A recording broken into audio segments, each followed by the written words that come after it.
Supercharged current affairs debate and electrifying opinion. Ian Collins on Talk Radio. I've never done a festival. Look, it's Iain Lee, everybody. Yeah. This is only the second time we've ever been in the studio together, and I'm as thrilled as I was the first time. Me too, yeah. I love you. I think you're brilliant. We've met, and like, well, you know this, we've met outside of Get a room. We had a room. Yeah. See, we've met outside of functions, haven't we? I think we met at a party once, and I imagine you don't particularly go to showbiz parties. I certainly don't. No. So I don't remember it was.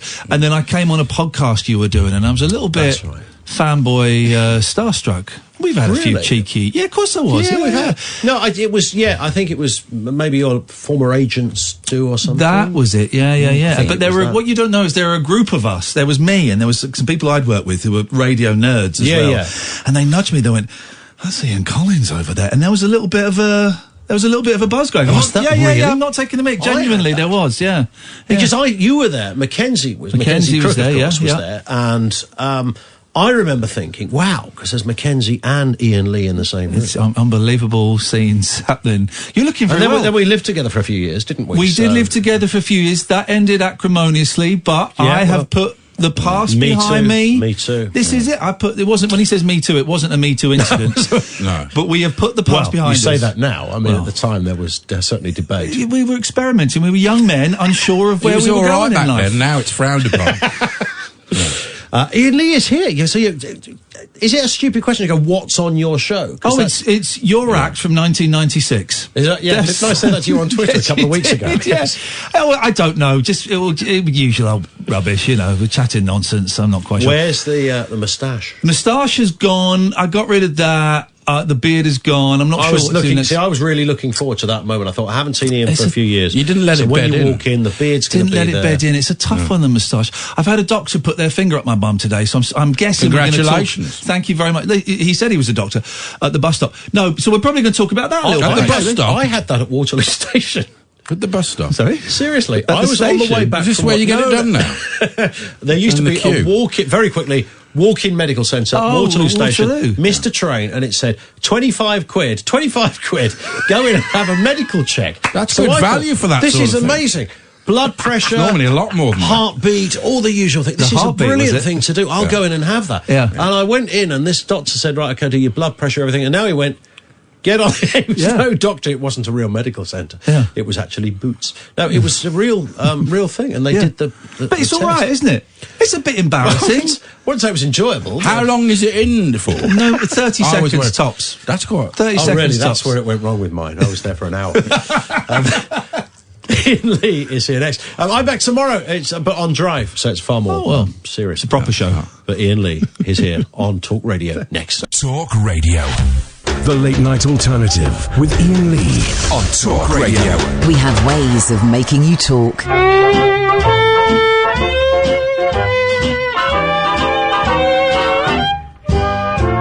Yesterday, all my troubles seem so far away. Now it looks as though they're here to stay. Oh, I believe in yesterday. Suddenly, I'm not half the man I used to be. There's a shadow hanging over me. Oh, yesterday came suddenly. Why she had to go, I don't know. She wouldn't say. I said something wrong. Now I long for yesterday. Yesterday, love was such an easy game to play. Now I need a place to hide away. Oh, I believe in yesterday.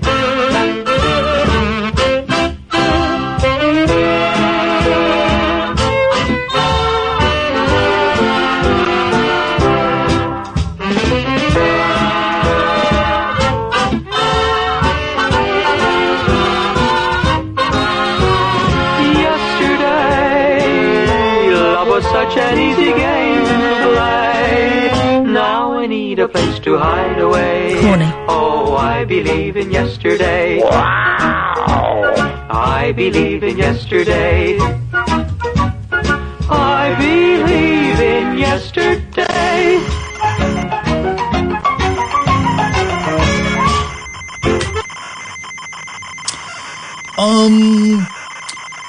Alexa, give me an example of someone speaking utter bollocks and just making something up on the spot, please. Your personal lifestyle. What do you do to...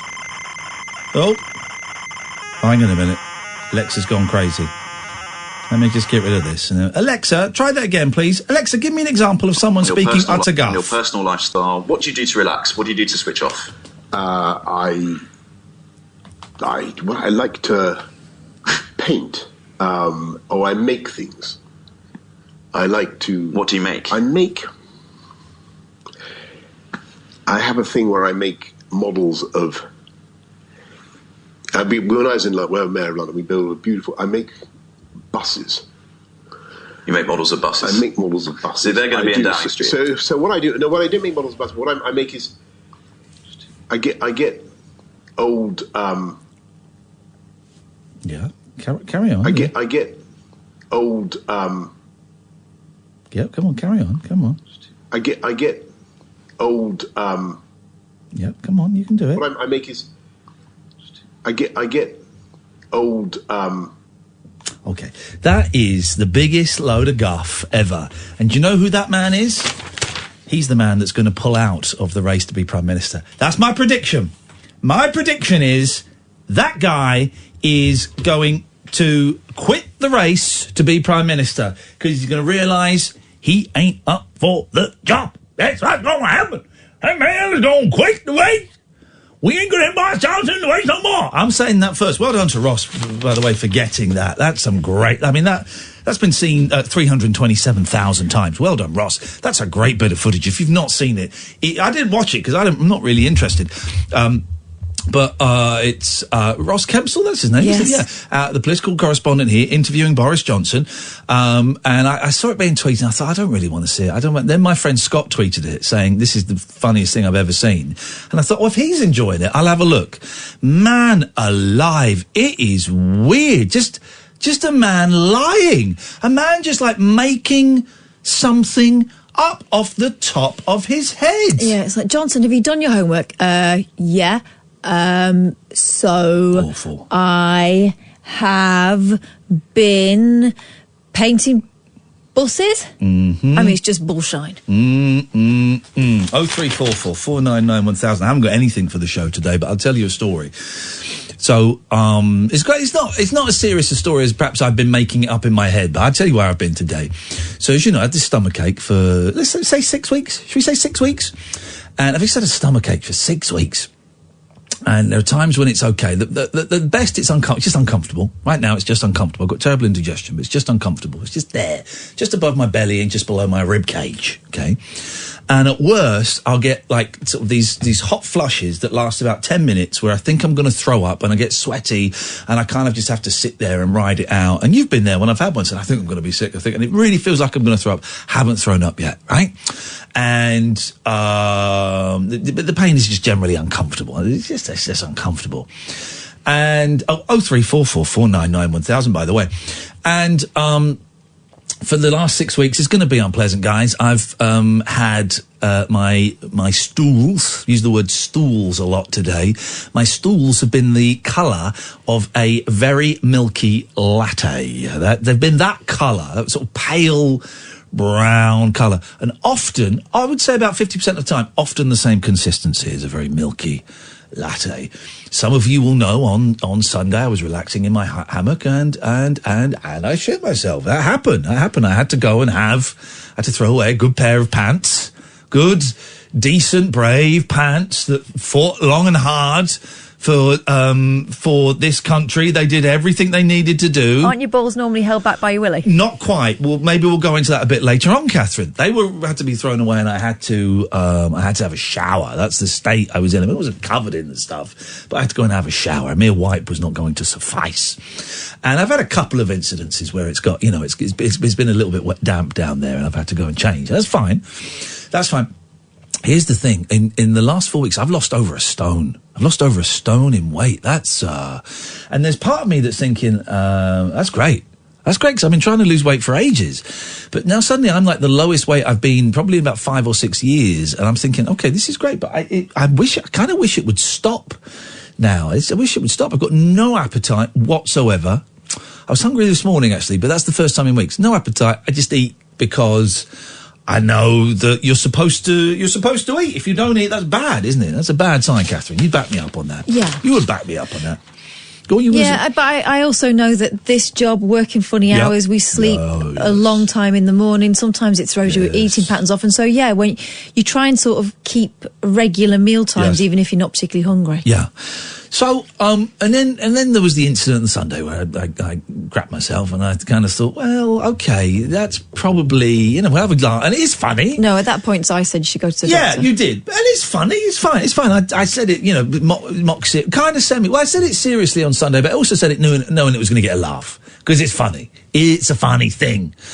But you said, maybe you should go to the doctor now. And that was I was thinking, well, maybe I should. I kind of thought it was a stomach bug that just wasn't going to go away.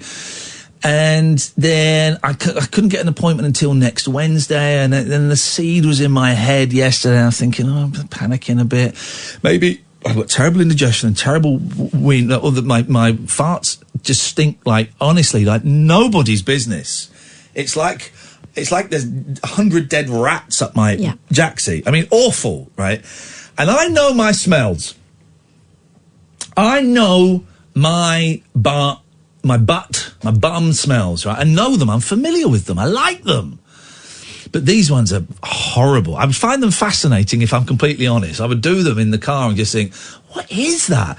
But they're horrendous, right? So there's all of that. And then this morning I had to go and do a voiceover, and then I came back and I looked online. You can do these private doctor's appointments on Skype.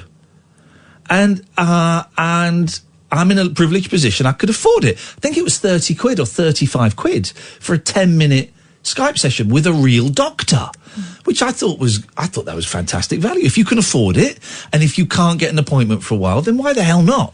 Don't have a problem with it. And they can do prescriptions and things like that, and referrals and things. So I logged into this thing. It's called Push Doctor. There are other services, but this one I saw got a lot of good reviews. And I paid my 35 quid, and I was talking to a doctor within 5 minutes. It was incredible. And this doctor's there, and we're on Skype, and we're chatting, and I told him everything. And I said, my stools are like the colour of baby's poo. And he says, well, baby's poo has lots of different colours. Is it the colour of coffee? I said, no, not really. And then he held up a milky latte, and I went, oh yeah, no, that's the colour. That's the colour.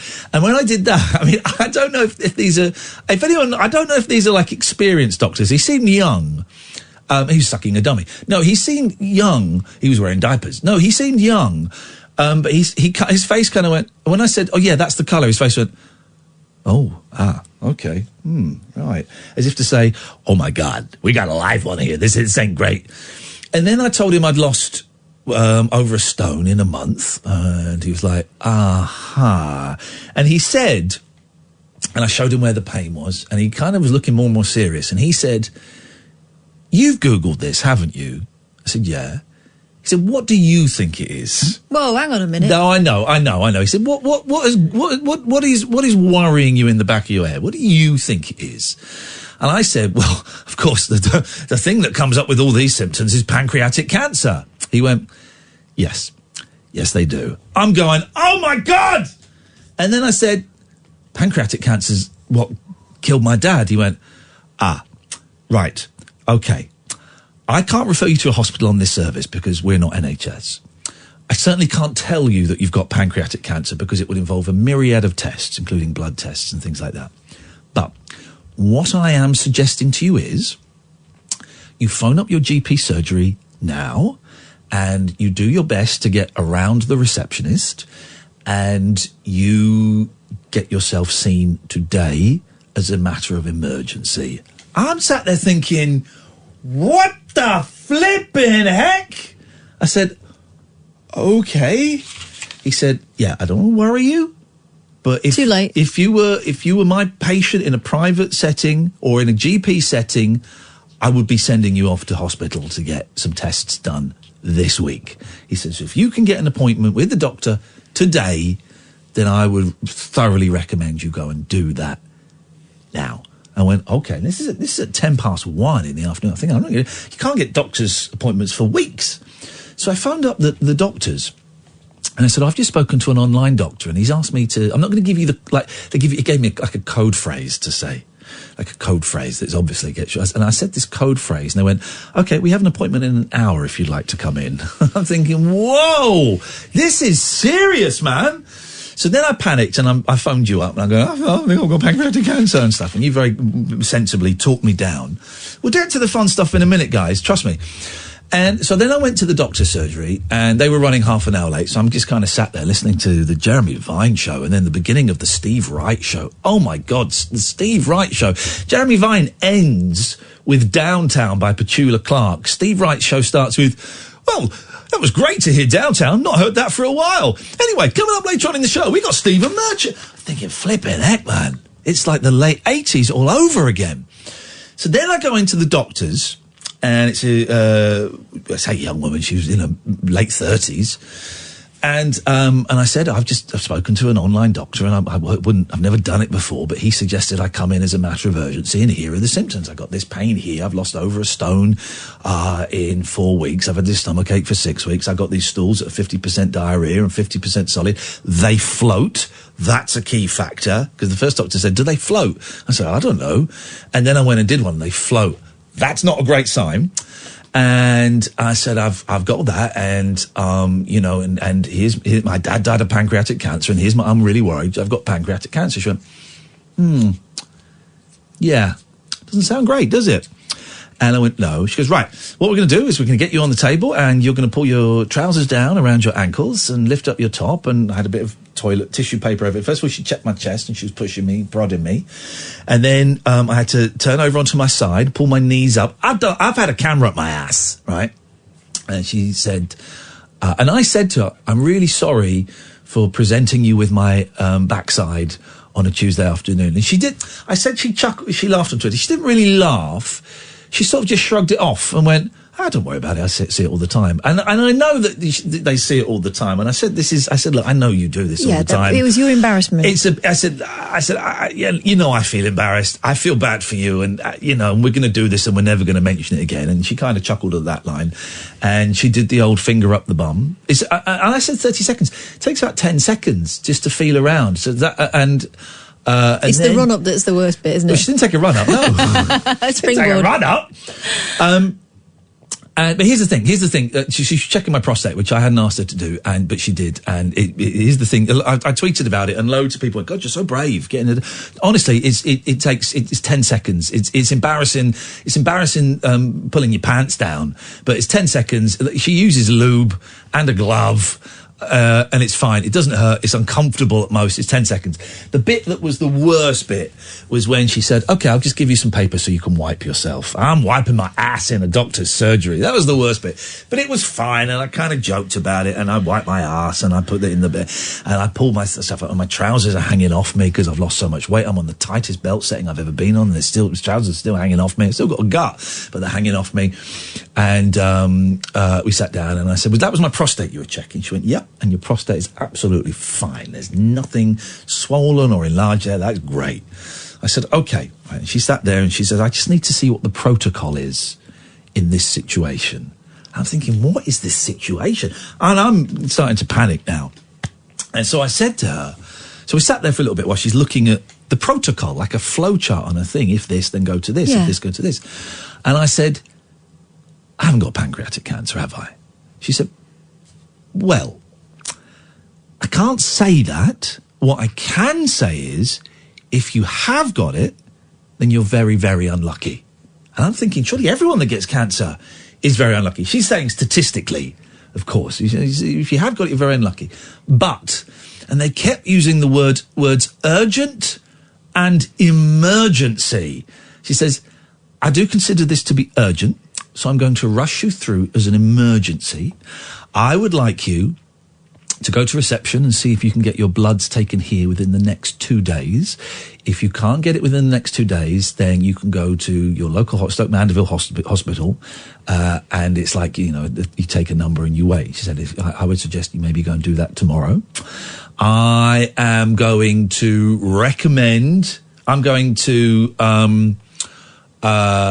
put you through as an emergency ultrascan so that we can scan your stomach, and that will show us if there is a problem in what area where did I say? What cancer? What cancer? Pancreatic. Pancreatic cancer. She said that will show if there is a problem with your pancreas. It also shows if there's anything else going on there. She said, in my opinion, at this with your age and at this stage, it's more likely to be. She didn't mention IBS, but she mentioned a couple of things that it could be, some irritation or something.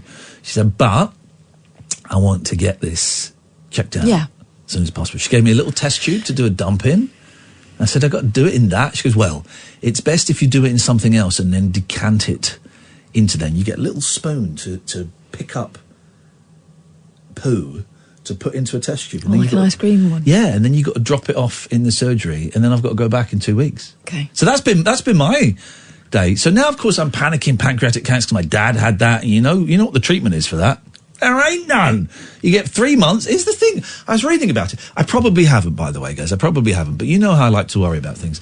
The treatment for pancreatic cancer, well, if you don't have treatment, you live 3 months. If you have treatment, you might live 8 months. What? So I'm panicking through everything, thinking, oh, my God, this is awful. This is terrible. But it's probably not. It's probably not that. But, of course, I've spent the day doing death maths and thinking, right, well, what am I going to do? Great news for you, Katherine. You're going to get my entire monkeys collection, because I know that you won't sell it. You will look after it, and I'll give you names of some people that I think might want to take it on afterwards. But you're getting that. So this is great news. This is great news for you, Katherine. Yeah. You're getting that. But here's the thing. I guess if there's any point to this, the point is, if you're ill, go to the doctors. I should maybe have gone like 2 weeks ago. Should have done that. If you're a gentleman. I've never had my prostate checked before, and I'm really glad I did, because it was fine. It was like 10% embarrassing. It was 10% embarrassing, and that was it. Really, you got to remember that. Some people thought it was weird that it was a woman. I didn't care. Didn't care if it was a woman or bloke. Here's the thing, because I've got doctors in the family. They look at the human body like it's the mechanics looking at a car. That is it. Yeah, which bit's faulty? Which is why you find so many mechanics humping cars. It's the same. It's the same thing. A lot of mechanics get done for molesting cars and putting cameras in their workshops when they're not supposed to. But it's the same thing. So I've got no problem showing a doctor any part of my body, in or out. Come and have a look at it. It's fine.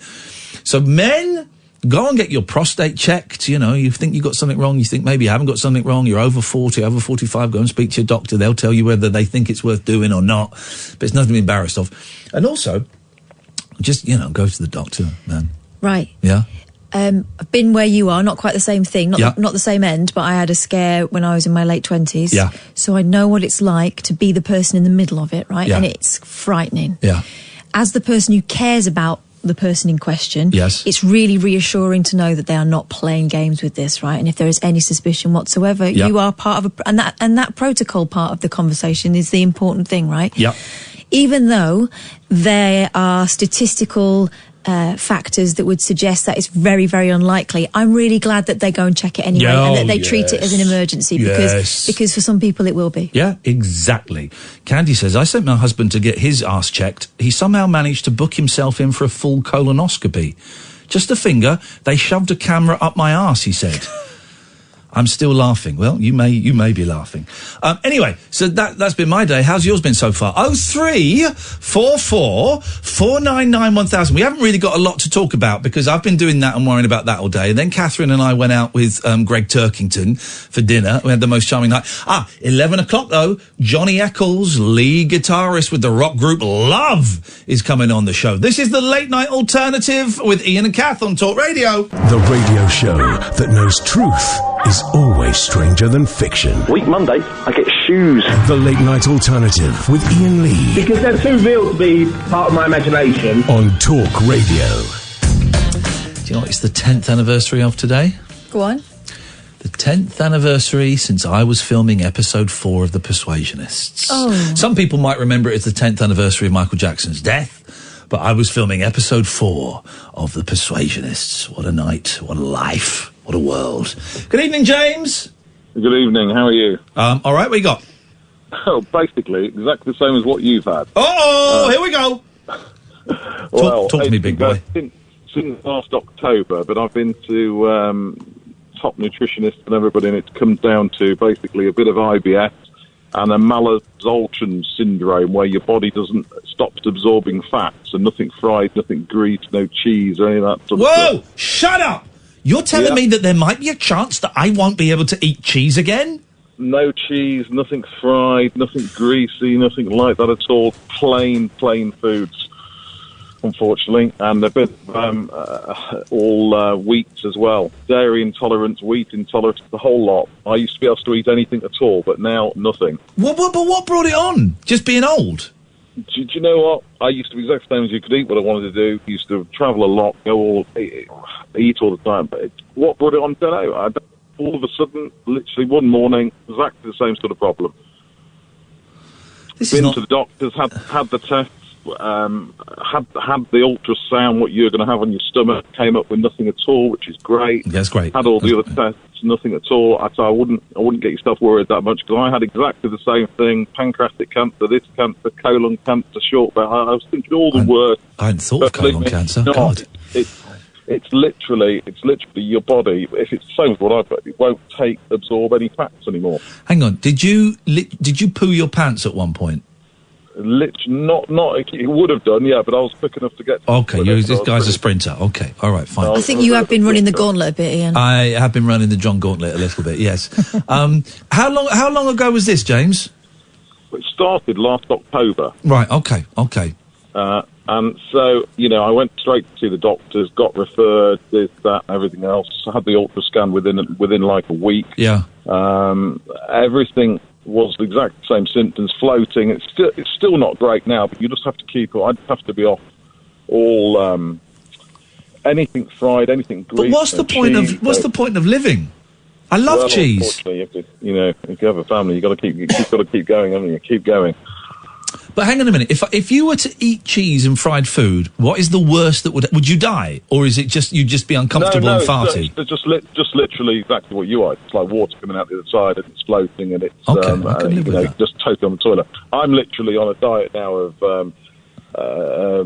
gluten-free bread. Wow. Eggs on toast. And I shed a couple of stone very quickly, and it's just. But I went to see, my daughter lives in LA, and I went to see a nutritionist out there, and they just basically said it's a massive thing which is happening. They put it down to all processed foods for so many years, and your body just gives up on it. Oh, God. How old are you, James? 49. Oh, okay, all right. So we're a similar age. I mean, you're significantly older, but I'm teasing. You're okay. Well, that's because I know deep down it's not pancreatic cancer, because my dad died of it. I mean, of course, this is what we do, James, as human beings, as men, maybe, as human beings, probably, we jump to the worst conclusion.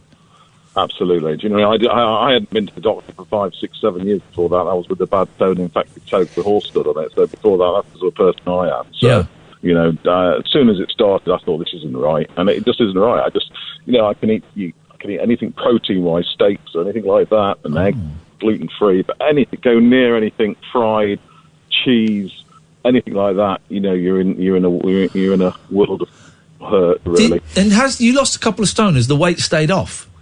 Yeah, stayed off as well. I'm up for that because I was getting a little bit. I was not looking my best. I'm also up for the weight coming off. Yeah, the weight's coming off, but it's anything to do with high in fibre, almonds or raspberries or anything like that. Good apples are good. Bananas with potassium, but anything to do with high fat, anything, real butter or real cream, forget it. Don't say cheese again. You've said cheese quite a lot tonight. Please don't. That's trolling now. James, thank you, mate. I hope I don't come across as a whingy. I was genuinely. I had a couple of hours of terror today. I was on to every professional in the country trying to get it sorted out, and in the end, it is sorted, but it's never going to be right. And it is IBS as well. It's an intolerance of all build-up of fats. I think hopefully you'll be on the same as what I am. Hey, nice one, James. I really appreciate your call. You've put me at ease. Thank you very much. Cheers, my diz. Cheers, bye-bye. There we go. What a nice guy. I wish he'd stop saying cheese, though. That's, what kind of curse is this? This is karma. People talk about karma's going to come and bite you on the ass. Well, this is karma. If I'm not allowed to have cheese, what's the point? There's no life. You can get dairy-free cheese. No, you can't. You can. No, you can't. They call it cheese. It's like dairy-free cheese. Yeah. It's not cheese. It's cheese. Well, it depends whether you want to cack yourself. I would be prepared to take the risk for I know you would. For a bit of stinking bishop. I really would. I really would. I'd wear an adult nappy to go for a cheese board. I know what you're getting for Christmas. There we go, exactly. Give me that. Give me some tenner for Christmas. Whack them on, and we get the cheese out. I'm sorted. Like a reverse creosote. I'm prepared to do that. Last night we had a call from Andre. It's a bit sad, wasn't it? Well, it was concerning in that he seemed a little out of sorts. He seemed out of sorts. Well, Andre's back tonight. Andre, are you in sorts? Excuse me. Yes? Excuse me. Iain, yes. Right, there's two sides to this conversation I'm going to have with you tonight, yeah? Okay. First is the funny side, yeah? Yes. How is the hammock? It's been cleaned. It's been cleaned. The first thing you should have done was took a sample straight in there without mucking about. I would have. Okay. You'd have taken a sample from my bottom. Do it in a tank and take it, whisk it straight up there. Yes, okay. Well, I don't think the doctors really like people just randomly bringing up jars of Tupperware tubs of poo. Just put that on the cartons of table. cack. There you go. Okay. Right, but I'm not joking, because I'm a bit worried about you. You sure it's not food poisoning or anything like that? Not for 6 weeks. No, well, it could be. Well, you've been in the jungle. Yeah, that was 19 months ago. Oh, you know. Slow burner if it is. What could it be? I'm a bit worried about it. If you're losing weight, you're eating properly, yeah? No, I'm not. You're eating enough. I've got no appetite. I'm only eating because why couldn't we go to you first, then the other guy that's put my mind at ease? I don't know why you didn't go to him rather than the doctor, Iain. well, look, you know the appointment at the hospital. Yes, sir. Can you get there all right? Do you want a lift? Don't own my car, but. Actually, I could do with a lift. Yeah, can you get to Aylesbury? Aylesbury Duck? No, Aylesbury. There's a joke about that, actually, isn't there? Probably involves swearing. Aylesbury. How far is it? How far away from where you are? Well, Aylesbury's where I am. It's where I live. Yeah, how far is that from Basildon? Quite far. Let me. Well, no, he's offered now. More than 50 miles. Let's have a look. Let's go to Google Map. We're going to go to so from Basildon. Yeah, Aylesbury. Yeah, that'll do. To Stoke Mandeville.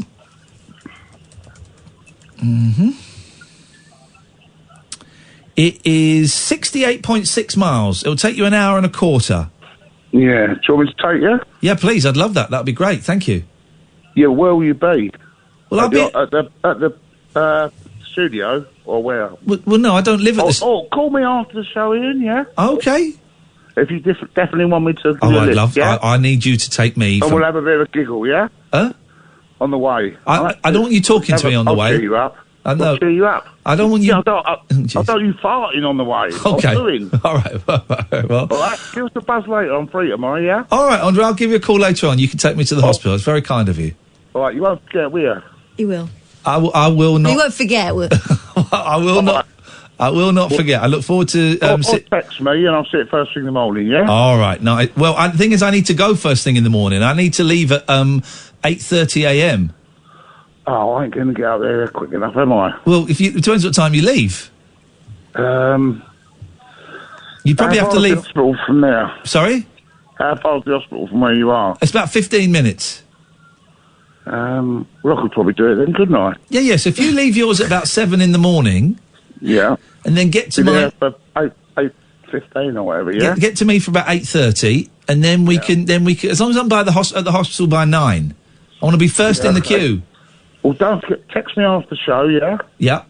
But when you get in my car, go to the toilet before you get in. Okay. All right. Yeah. I'll take you there. How's that? Okay. All right then. Yeah, absolutely brilliant. Right, text us later. Yeah. Thanks a lot, Andre. All right, cheers, sir. There we go.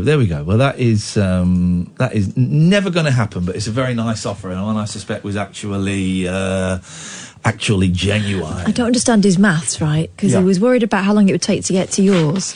Yeah. But then seemed reassured that it was only 15 minutes from yours, so it won't take very long then, will it? I think Ross Kempsell's all over the front pages. This is what I'm seeing on my Twitter stream. Good for him. Well done. It's an extraordinary thing Yeah. that And also, you captured. well done, Ross. The second talk radio on-air talent to make the front pages of the newspapers.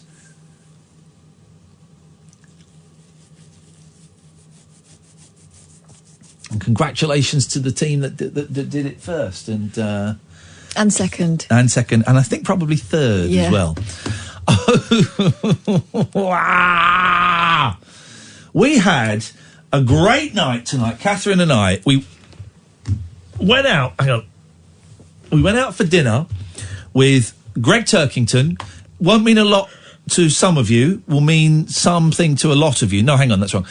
Anyway, he's part of the On Cinema show with Tim Heidecker, and I just think he's brilliant. He's also Neil Hamburger, and he's doing a series of shows at the Soho Theatre in London at the moment. I'm going to go and see him Saturday. Anyway, I'm a huge fan. And I'm doing an event with him on Saturday. I'm doing a free event with Greg Turkington. I think 5 Rough Trade Records in, it's like Hoxton area, isn't it? It's East London somewhere. Do you have a little look where that is? It's free. He's got, there's a On Cinema book coming out, and then I'm doing a Q&A with him, and then he's doing a signing. Is it Rough Trade East or West? East, I think. Rough Trade East. I think. I hope. Well, hang on, let me check. Let me know, because I was heading east. I didn't know there was a west. It'll be a good laugh. I think it's free. I know it's free. You might have to kind of send them an email saying, I'd like to come, please, if that's okay. And, come along and I'll be there saying hello. It's not about me. It's all about him. Have you found it? I'm just trying to find the event advertised. Okay. This is the slick machine that Katherine... I don't seem to be advertising it online. Hang on a minute. I've seen it. Rough Trade. Hang on a minute. I will run to you. I will hide for you. Oh, I've typed in Rough Trade and lots of stuff. Here we go. Rough Trade. Hang on a minute. Hang on a minute. Hang on a minute. Hang on a minute. Hang on a minute. Hang on a minute. Hang on a minute. Hang on a minute. Hang on a minute. Hang on a minute. Hang on a minute. I'm getting close. It's not obvious, is it? No, they've tweeted it. They've tweeted it. There's a band called Mush. Anyway, none of you are going to come because you guys are squares. Where is it? Hang on a minute. Let me look. Rough Trade. Iain Lee. This is how you find it. Rough Trade East. Oh, well done. Yeah? Okay. Okay. So just Google it yourselves. What we Google? Rough Trade East, 5 o'clock, Saturday. Come along, Q&A with Greg. You'll be able to ask him some questions. He's going to sign some stuff, and I'll be hanging around in the background as well. If you want to come and say hello, you'd be very welcome. Brick Lane, isn't it? Brick Lane. That's exactly where it is. Thank you. Brick Lane. So come. Anyway, we had a nice evening. Hopefully he's going to come on the show tomorrow night. Thoroughly pleasant and charming really person. Nice man. Yeah. Really nice man. He told me something exclusive about On Cinema that I'm probably not allowed to say because I know Tim Heidecker hasn't mentioned it, and he was hinting he had some news, and he didn't mention it. So I'm not going to mention it. But if you're an On Cinema fan, at some point later this year, your mind is going to be blown by the next project they've got. I mean, just incredible. Anyway, 0344 499 1000 is the telephone number if you want to give us a call. This is Talk Radio. The Late Night Alternative with Iain Lee on Talk Radio. We'll get you talking. It's Rough Trade West. Sorry. That's right, we got there in the end. Rough Trade, I'm glad we checked because I was going to go east. Yeah, I was looking at an old advert. Oh, yeah, baby. Oh, baby. So it's 10 years since Jackson died. Exclusive. Michael Jackson is childlike with a deep sense of peace in the afterlife 10 years after dying, despite child molestation claims, says the Hollywood medium. And you know me, guys. I love mediums. I think they are brilliant. I do not think they are con men. I do not think they are ripping people off. I think mediums are great. I think they do a really good job. I think they do a lot of, give a lot of comfort to people. But even though some of them are massive assholes.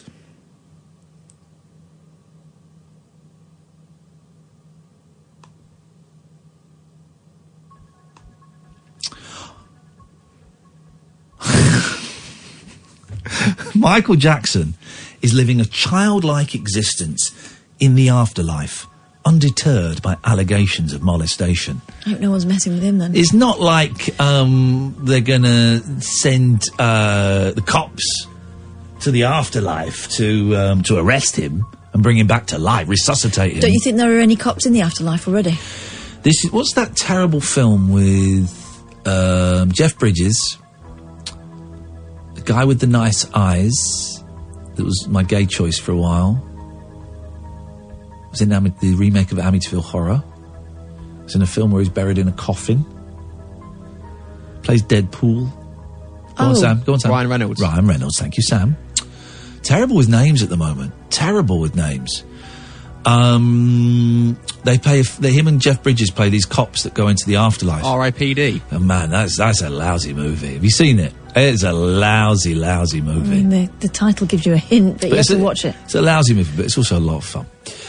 That is the claim of not about R.I.P.D. That was my claim. The claim about Jackson not being upset that he's been accused of noncing since he died. That is the claim of TV psychic Tyler Henry, who tells Daily Mail TV, who insists he had contact with the King of Pop in death. King of Pop in death. Henry, 23, I've seen this guy, revealed that he came in contact with Jackson while engaging in a reading with his sister LaToya Jackson on his E-show, Hollywood Medium. Oh, well, that was lucky. How about Hollywood Below Average? His insight comes ahead of the 10th anniversary of the death of the superstar, caused by an overdose of anaesthetic propofol that was injected into his pale, skinny ass in his LA mansion by a corrupt doctor who's now known as the Beast Killer. Scroll down a little bit there. Scroll down. Henry revealed that Jackson told him he forgave his sister LaToya for being a slut. What? And for speaking out against him for his alleged relation with young boys back in the 1990s. Henry spoke to Daily Mail TV as he walked the red carpet before being honoured with the Hollywood Future Award at the Reel to Reel Awards at the Hollywood Museum. There's the Hollywood Future Award, Reel to Reel Awards, Hollywood Museum. All of those three things are made up, surely. None of those are real. When he came through, I just remember a deep sense of peace. And it was really interesting. He came across as very childlike, he told Daily Mail TV. A lot of people think of Michael Jackson as moonwalking or with a fedora. But when he came through, it was just like a child trying to connect. And he really came across as any brother trying to connect with his sister. So it was just really an emotional special. Henry did the reading before the release of the HBO Leaving Neverland documentary in March, which interviewed men who claimed Jackson molested them as children. However, Henry did touch on the subject of child abuse with the dead star and father of three during the reading. Hang on a minute, let's have a little... can we listen to some of this? You're going to let us listen to some of this? No? Come on, internet. Here we go. On this. He's acknowledging that he should not have been left alone at a time when he was left alone. And that's coming in. And that's what he's putting a lot of emphasis on. The person who should have been there to monitor wasn't monitoring. And it's like, I trusted you to be there. I trusted the role that you were supposed to have to help me. Right. And you left. And it's like, of all times, you should be right here. Did something happen while he was abandoned? It's an interesting thing with this because... Don't cut it! LaToya Jackson doesn't look anything like LaToya Jackson. Sorry? I don't know what that is. In 1993, LaToya gave a press conference where she questions her brother's relationships with young boys, but she later insisted that she was under the influence of her abusive husband, Jack Gordon, and apologised. Henry touched on whether her brother felt any anger coming from his spirit. Henry touched on whether her brother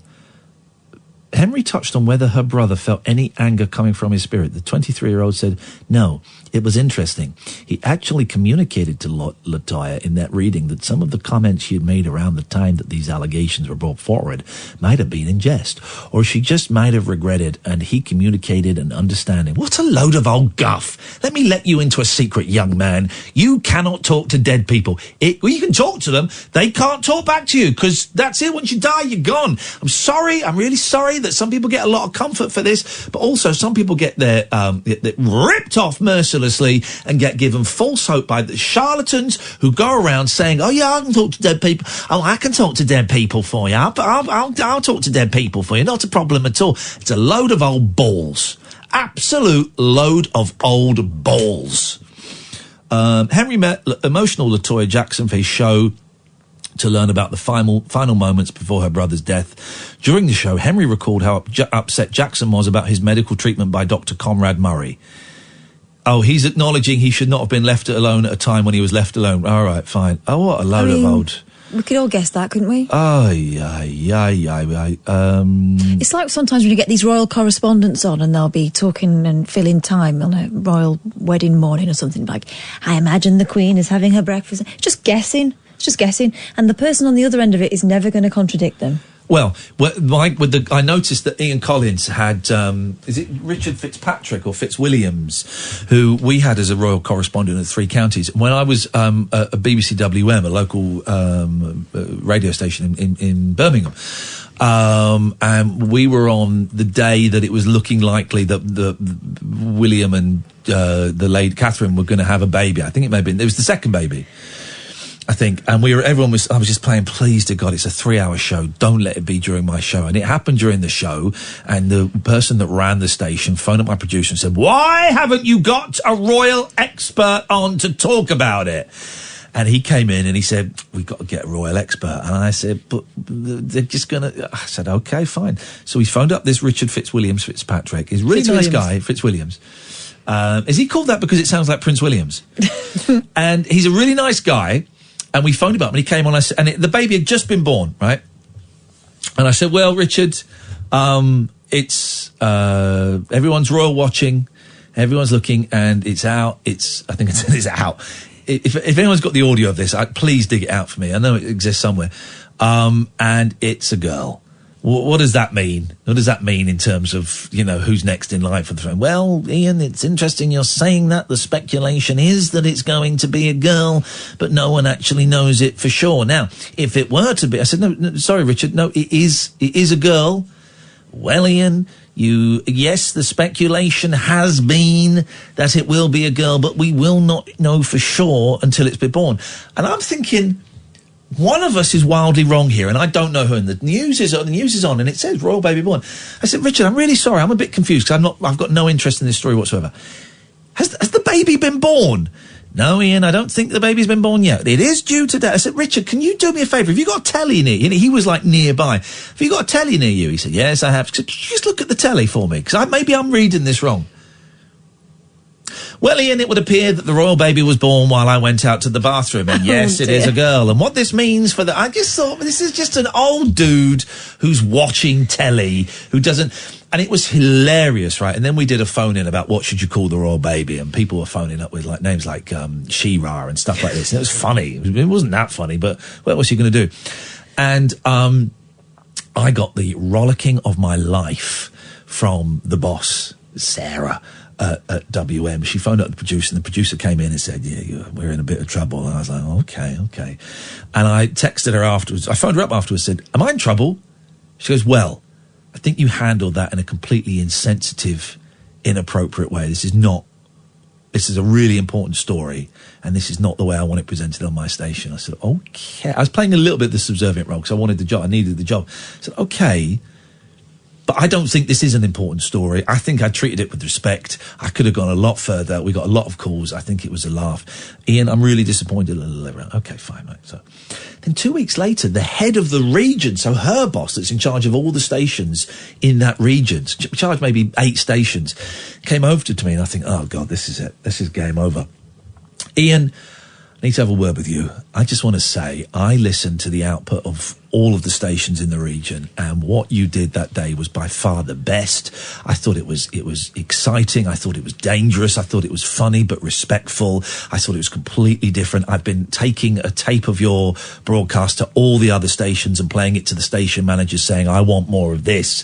And I think it was great. I said, oh, right. could you have a word with Sarah? Because I got told off for being disrespectful.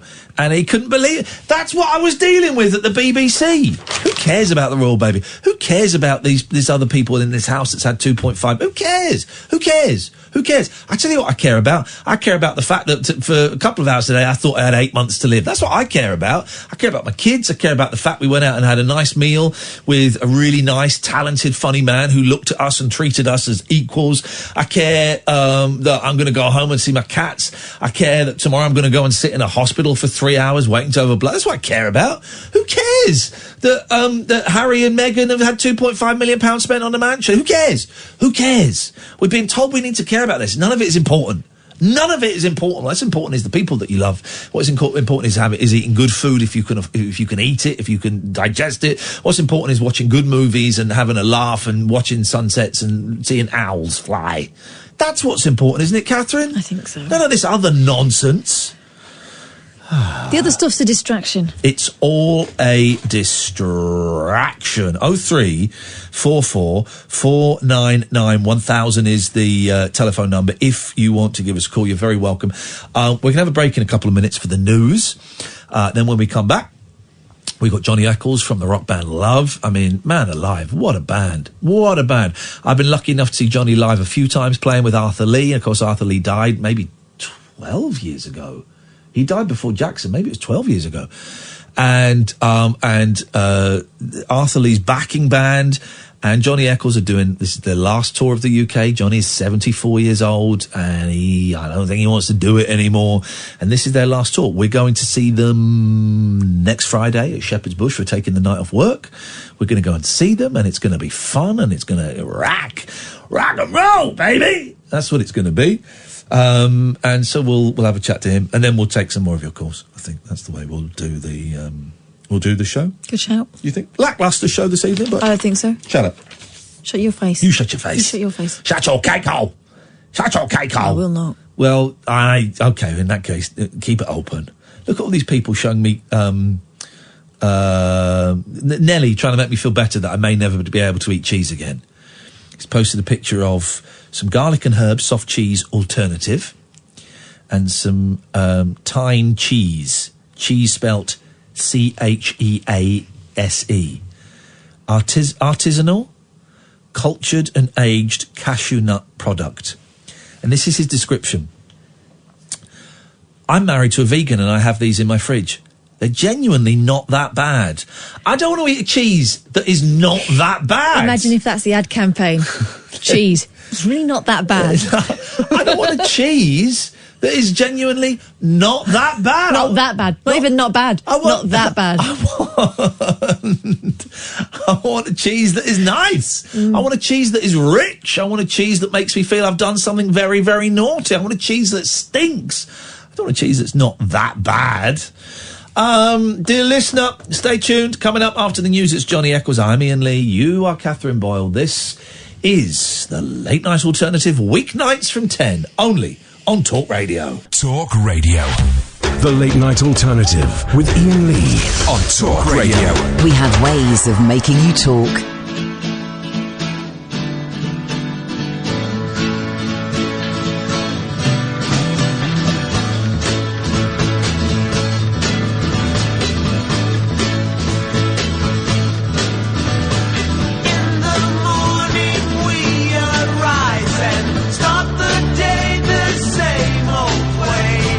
Yesterday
Ice is melting, won't be there on time. Hope he finds a rhyme for his little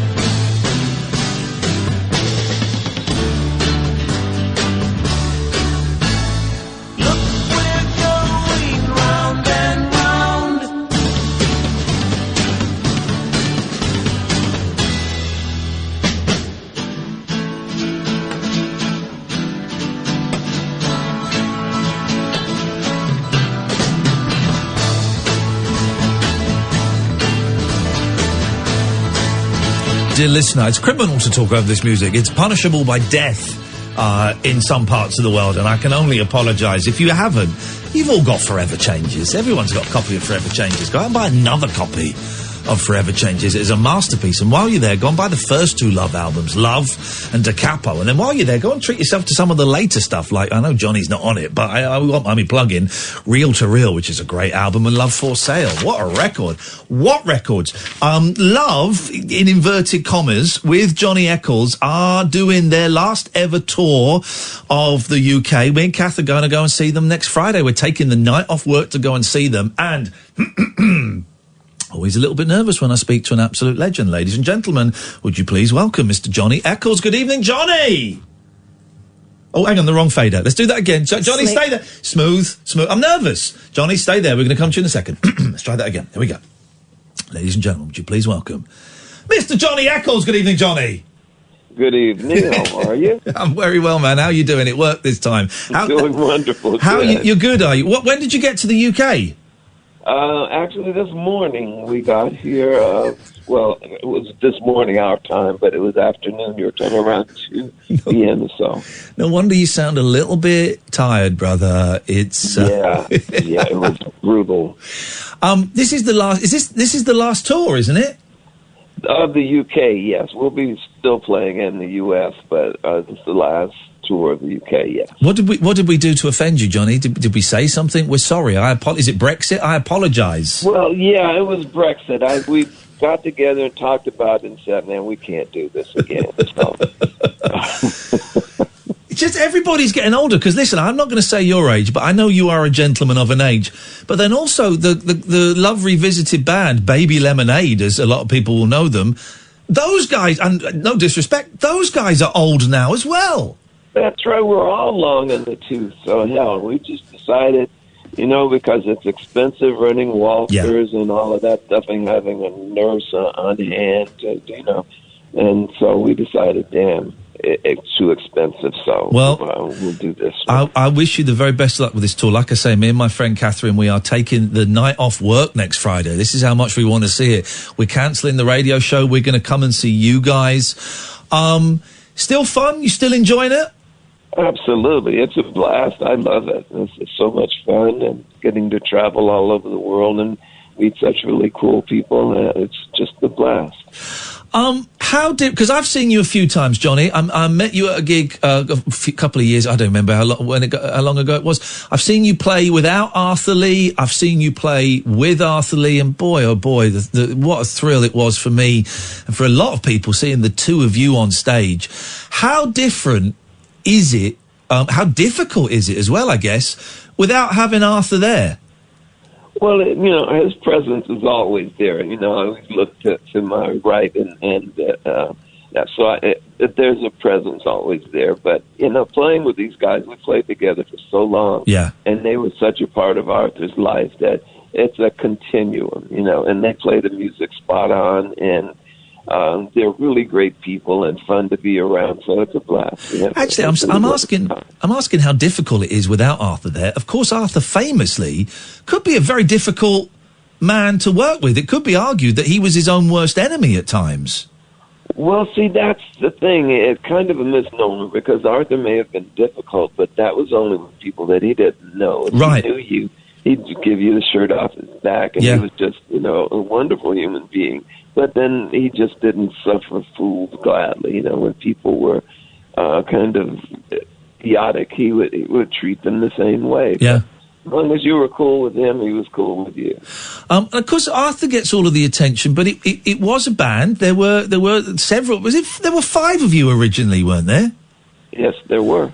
And I've got a lot of time and a lot of love for Brian McLean as well. I mean, I wonder what it's like. When was the last time you saw Brian before he passed?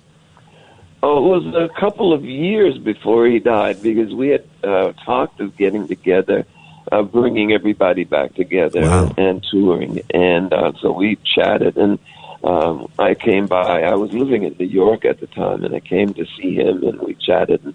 And we were, whatever, kind of difficulties we may have experienced in the past, it was all just let go, and we were ready to do it again.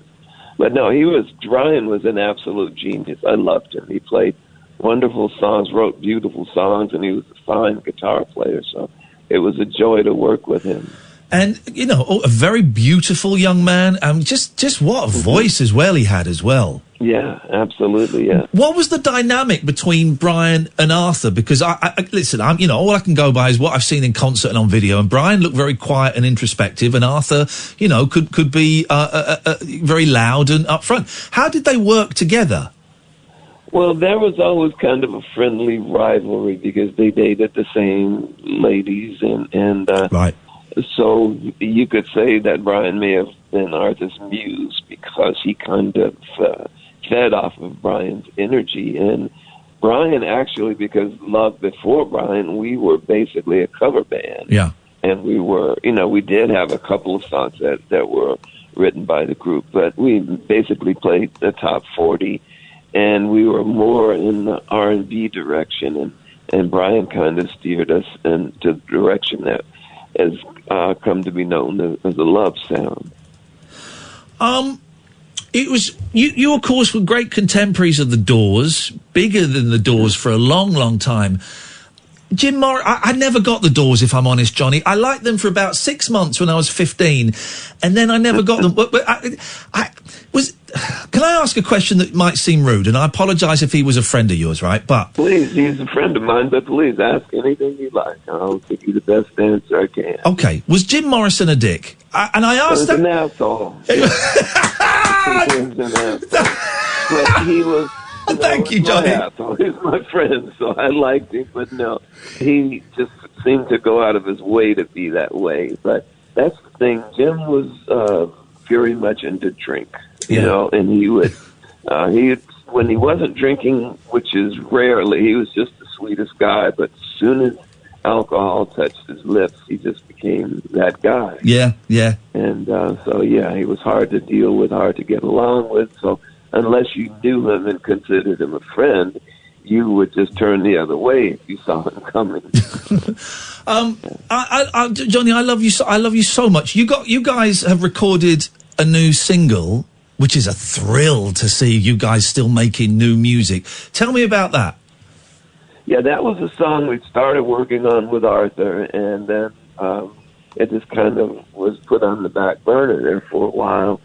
And then we decided that we were going to put together some of the music, because there are several songs that at some point will probably be recorded and released. But this was the first couple that we got together, and I think it turned out very good. And Mike Randall and Rusty wrote the lyrics, and the group basically put together the sound, and I think it's very good. I like it.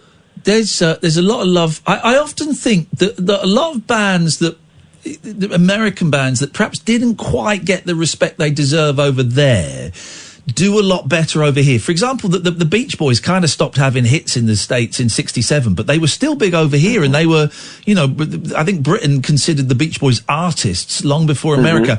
And the same with Love. I know you guys didn't come over in the first incarnation, but Forever Changes, even before it was kind of hip, was always being listed in one of the top 30 albums of all time that you must listen to before you die. Do you feel that perhaps Britain has more of a connection with your music than the States? Absolutely. The people in Britain first of all, you don't have as many distractions here as you do there, so they're much more involved in music. But I think the people here are more discerning, and just you can tell by playing in front of an audience, they will sing along with us, and just being interviewed by different people, they know more about the music than people in the States. But so we've always felt that this was our home away from home, and we always enjoyed coming here and playing for the people here because they appreciated our music and they understood us, which is, it's hard to do because we were rather eclectic in the types of music that we played, so it wasn't something that you could just put in a bag. We played all sorts of music.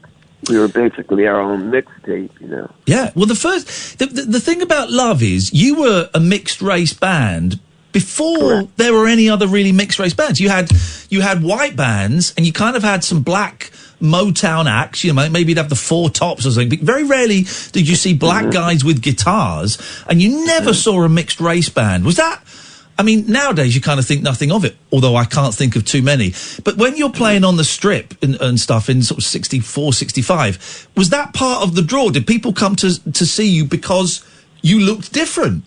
Yes, that was one of the reasons they came to see us, is because we were a group that reflected the society as a whole, the society in California anyway. And because of that, we were able to people here took us to heart more so than any other groups. Because of that, we reflected their attitudes, and we also reflected the society at large. And so it was purposeful. We did that on purpose. We wanted a group to... an American group, to be who we were and not, be stuck in typecast as a soul group or an R&B group. We wanted to play rock and whatever we felt like playing.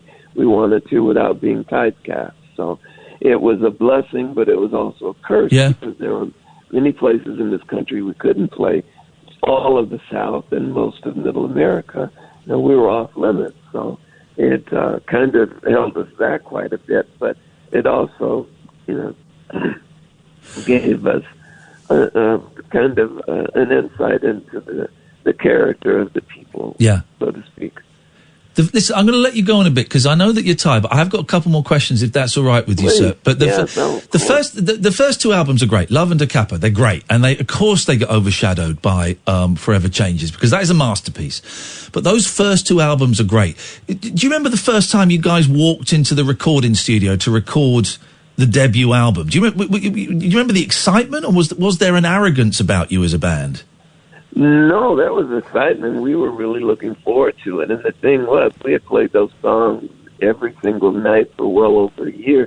So we were well rehearsed, and we went in and just laid them down in one or two takes, most of them. But no, it was, we were finally getting the recognition that we felt from the record companies because we had been offered deals with Columbia, Capitol, and MCA.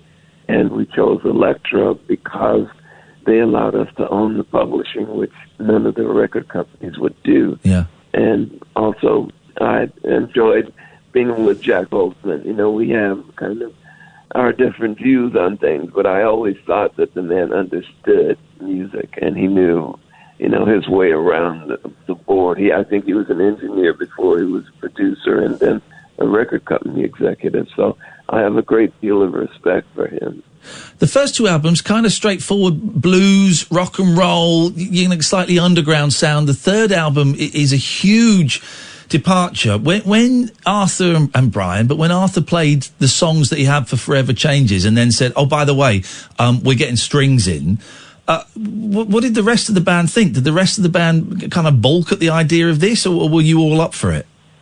Well, no, we were all up for it. You see, we had heard those songs for the longest time because that's how our songs are created. Arthur would hum songs or sing stuff with just him singing with no chords and no background, and so after doing that and listening to them, everybody put their parts together and put what they felt the song needed, and so they kind of evolved over the years into what they became. But yeah, we always knew there would be strings and horns and other instruments, but we didn't know whether or not at the last minute the record company was going to follow through with their promise. So we had to play stuff and leave room for strings and horns, and not knowing whether or not they would actually be there. So that was a challenge.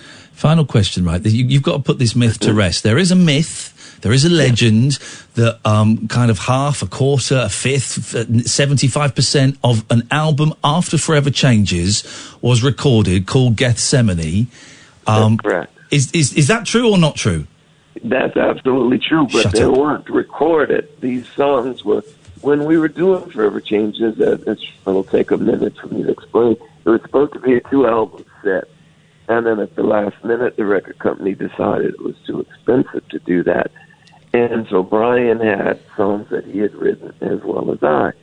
And those songs are the songs that you just mentioned called Gethsemane. And they were named that because, we were kids at the time and thought that that had been the biggest betrayal in history, where Jesus was betrayed by Judas in the Garden of Gethsemane. Yeah. So that's where the name came from. We felt we were betrayed by the record company. So anyway, a little hyperbole, but that's how we felt. So is this stuff, are you ever going to record this? Is this stuff ever going to be heard? Stuff is being worked on right now. I'm writing a book as well as working on the music, so hopefully they will be released together. Oh, are you doing a book? Are you doing an autobiography? Yes, I am. When's that coming out, Johnny? When it's done, probably sometime toward the end of the year. But Dude, just another day in the life. Johnny, when it comes out, mate, come on the show and we will sell copies of that book for you. I can't wait to read that. Please, I would enjoy that. You definitely. You're very invited. You're very invited. You're invited on the show. Now, listen, I'm looking at the tour dates. There's only 9, I think. Next Friday the 5th at the Islington Assembly Hall. Me and Katherine are going to be there. We're going to come and buy you a drink.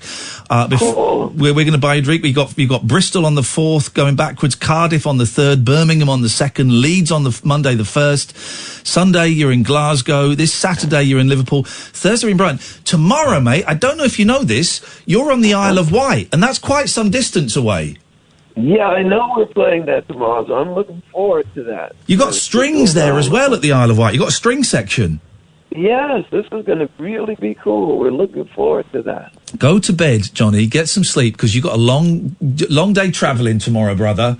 And thank you so much. No, listen, thank you, man. Thank you for coming on the show when you've just arrived in the UK. And I've got to say it, I mean this sincerely. Thank you so much for the brilliant concerts I've seen and for the brilliant records that have meant so much to me throughout the years, man. So thank you for all of the work that you've done. I really appreciate it.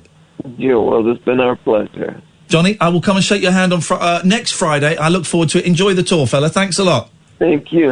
Thank you so much. There you go. Johnny Echols, man. What a nice guy. I've just tweeted the tour dates. If you want to thank Johnny, please, Sam. I've just tweeted the tour dates. If you go to love-revisited.com, they're all up there. Come and join us on next Friday at the Islington Assembly Hall. It's a great venue. It's going to be a great band. Me and Kath are going to be there. It's going to be fun. I must admit, Katherine, I was panicking a little bit when... are you a friend of Jim Morrison? Yeah, but you can ask me anything you want. Was he a dick? He was an asshole. That's a great line. That is a great line. Thank you, Johnny. This is the Late Night Alternative. We have no phone calls lined up, so now is a great time to give us a call. 0344 499 1000. This is Talk Radio. After hours amusement for anarchists, air hostesses and jet-lagged Antipodeans. G'day, coppers. Can I crash on your floor? The Late Night Alternative with Iain Lee on Talk Radio. 0344 499 1000. That was great fun. Thank you very much, Johnny. We'll go and shake his hand on Friday. Probably the last chance we'll get, and it's just... Oh, I've got to dig out something to get signed. Simon, I'll come to you in a second. We were talking about when I announced to a royal correspondent who didn't know about it, when the royal baby had been born, don't remember her name. Charlotte, thank you. And I was told by my boss of the radio station, you have to get a royal correspondent on. So we did, right? Two people, Harrison and Matty, have found me the audio. So this is it. This is what happened. Here we go. We have got royal...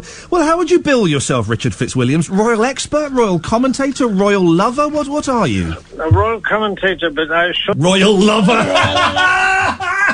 We do not know whether or not it is a girl. Oh, there we go. I said before it's a girl, right? We have got royal... Well, how would you bill yourself, Richard Fitzwilliams? Royal expert, royal commentator, royal lover? What are you? A royal commentator, but I assure you we do not know whether or not it is a girl. Oh. I would point out so far that the evidence has been very flimsy. All we know is that Kate asked for some pink samples for the nursery at Anmore Hall, which is where they will be based with. The baby's been born at this point, pilot right? in the East Anglian Air Service, and there's absolute ambulance air service. I mean, what we know also is that the bookies think it's a girl, but the couple have said they don't know the gender, and I believe them. It's out now, isn't it? It's the baby's out.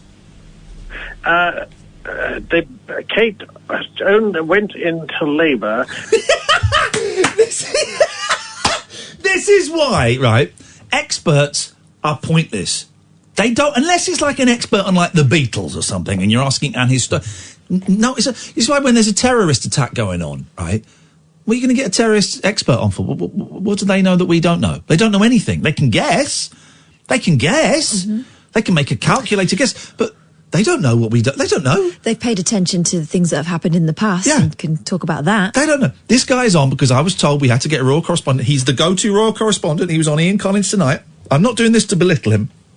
I'm doing this to illustrate that they're pointless, right? The baby has been born and the expert doesn't know. The man who doesn't care is telling the expert what he should know. Is that the bookies think it's a girl, but the couple have said they don't know the gender, and I believe them. It's out now, isn't it? The baby's out.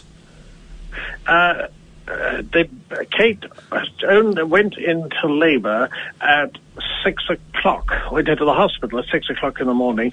So, I mean, she, with 11 hours of labour with George, the baby is certainly not known as yet. It's not known. Baby's been out. Richard, on BB, I've got the telly on, right?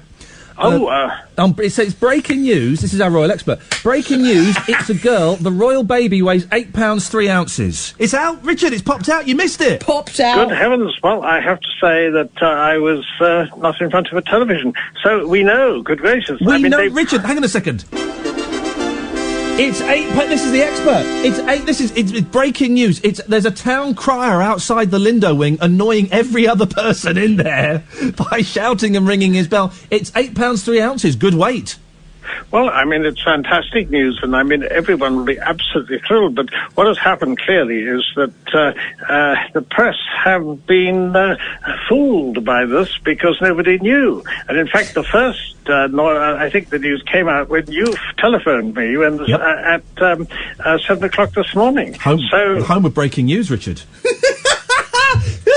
I mean, that's it. Continuing.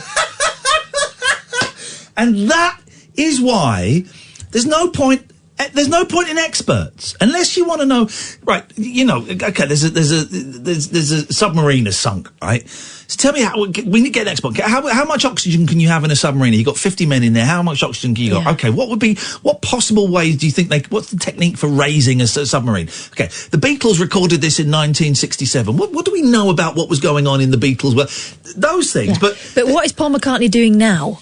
Is a question only Paul McCartney and Mrs. McCartney would know. We get a Beatles expert on. What do you think Paul McCartney's doing right now at 11:30 on a Tuesday night? What do you think he's doing right now? Well, it would be argued that Paul McCartney is possibly having a bunk up, or he could be having a cocoa. Some cheese and biscuits, perhaps. Obviously vegetarian cheese. Could be doing all sort of things. I suspect he's probably asleep. Experts is pointless, guys. It's pointless. It's filler. Get some radio hosts that can talk. We sometimes have to do it on this show because we're told to do it. We do it Because we're told to do it, and I kind of gently argue with. We haven't had to do it for a while, actually. We do it in our own way. Yeah, and we don't give in to the wild speculation and outright bullshine that some outlets will go in for. That was hang on a minute. Someone sent me. I think there's a slightly longer version. Oh no, that's the same thing. That it just experts is pointless, guys. They is pointless, and that was one of my funniest favourite things. 0344 499 1000. Let's go to Simon. Good evening, Simon. Evening, Ian. Evening, Kath. Evening, Simon. What can we do for you tonight? I've rang in for a game of Adamant, please. Okie dokie. Okie dokie. We need a fourth player. 0344 499 1000. We're going to take a quick break, Simon. Stay there. Okay. Simon, did we destroy you at this yesterday? Very bitter loser, Catherine. Can I just say, since you've been talking about your problems, your medical problems, I'm starting to get emails now from people diagnosing you. Okay, what have I got? I think I heard Ian say that he drinks green tea. Okay. It can affect some people badly. The symptoms sound very like what your man has. Green tea poison. Website, cupandleaf.com, give extensive details of pros and cons of green tea. Okay. Perhaps you should stop drinking it for the next week, Yeah. see if it reduces the Who's that from? symptoms. Who's that from Derek. Hey, Derek, thanks a lot. I don't drink green tea. I don't like it. I drank it when I was in Japan, but that was like 8 years ago. I did like the green tea ice cream, but not too many. But I don't drink green tea. Where the hell did you hear me say I drank green tea? Same place I was talking about being a Catholic. Okay, there we go. Nick says Macca is making mashed potato right now. It's a distinct possibility. It's a distinct possibility. We need another player, please, for a round of Adam Ant. Very, very simple game. We'll explain it when you come on. First one to call us up will get that lucky position. I warn you, I am very, very good at this game. 0344 499 1000. Cost you pennies to call, probably free, but you'll speak to Sam, he'll take your name and number, and we'll give you a call straight back. 0344 499 1000. This is the Late Night Alternative with Ian and Kath on Talk Radio. The wild man of late night radio. The Late Night Alternative with Iain Lee on Talk Radio. We have ways of making you talk.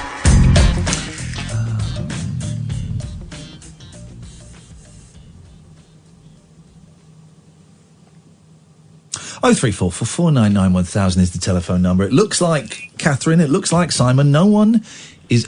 Get that call! Oh, God, no. Hang on a minute. I'll get this call. Hang on a second. Yes, Andre? All right. Yeah, I'm all right. What you got? Yeah, can I play the game? Well, I don't know, can you? Okay, well... Of course I can. Do you know... What are the rules? I don't know. We'll try it once. Catherine, can you explain the rules of the game to Andre, please? I don't think I can. No. All right, it's got to be... go on. All right, well, shut up. Well, She to will. do it, you need to... a band or an artist beginning with... whose name begins with the last letter of the band or artist that goes before it. So, for example, we start with Adam Ant. So the next person has to find someone beginning with T, all right? Yeah, I see. Yeah, okay, then far away. Okay, and if you get one that begins and ends with the same letter, it spins back the other way, okay? Yeah. So we're going to go me, Catherine, Simon, Andre. I start Adam Ant, Catherine. So it begins with T now, Andre, okay? Terence, all right. Terence Trent D'Arby. So it's a Y, Simon. Yes. Okay, it's a Y. Okay, good. You got it. It's a Y. Susie and the Banshee. No, hang on. It's Simon's go. Yes. Oh, sorry. Yeah, we know it's... Yep, so Simon, it's your go. The letter is Y. Yes, still. Me, let us... No, hang on. Let Simon... the letter is Y, okay? Repeating it. Yes, as in Rick Wakeman's yes. The band, I'm so sorry. That was terrible of me. I do apologise. So then it's an S, Andre. Susie and the Banshees. It's an S that goes back the other way. What do you mean goes back the other way? I mean, it goes back the other way. Susie Quattro. Ollie Murs. Sheena Easton. Andre. Nolan Sisters. No. The Nolans. It's the. Yeah. No, it's not. It's the Nolans. Are you sure? All the Oh, Nirvana. Nirvana. Okay, right. Oh, losing the will to live. Hey, Simon. Adamski.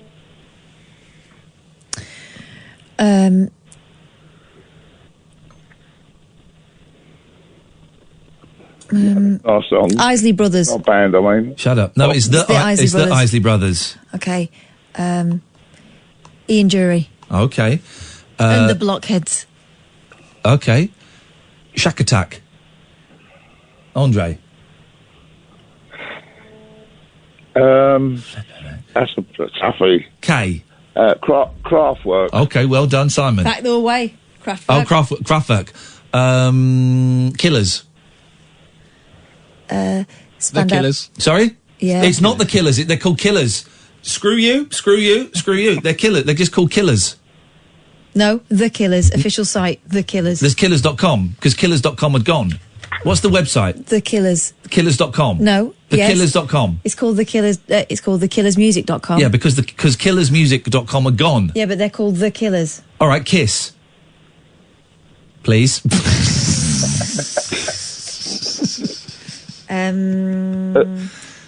Sunita. Simon, A. Adam Faith. H, Andre. 10, 9, 8, 7, 6, 5, 4, 3, 2, 1. It's got me on the H. Goodbye, Andre. Andre's gone from the game. I get the H. Hanson. Catherine. Or Nile Rodgers. Shalimar. Republica.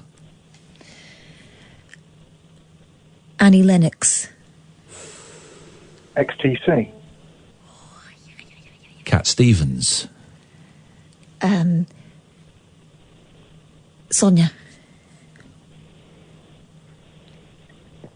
Apache Indian. Good one. Nickelback. Kylie Minogue. Erasure.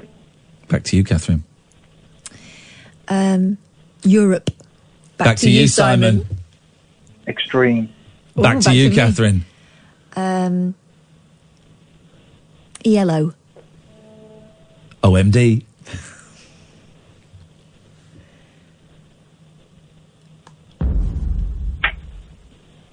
Ten, 9, Simon? 8, Telemetry. Ooh. I've played on their drums. Have you? Yeah. Did they know? Don't care. 10, 9, 8, India Ari. 7. Sorry? India Ari. Who's that? Brilliant singer. Was she famous? Yes, she is. Now, when you say famous, because you can't just do made-up people that, like... No, India Ari was great. What was her hit? What was her hit? Video. Do you know her, Simon?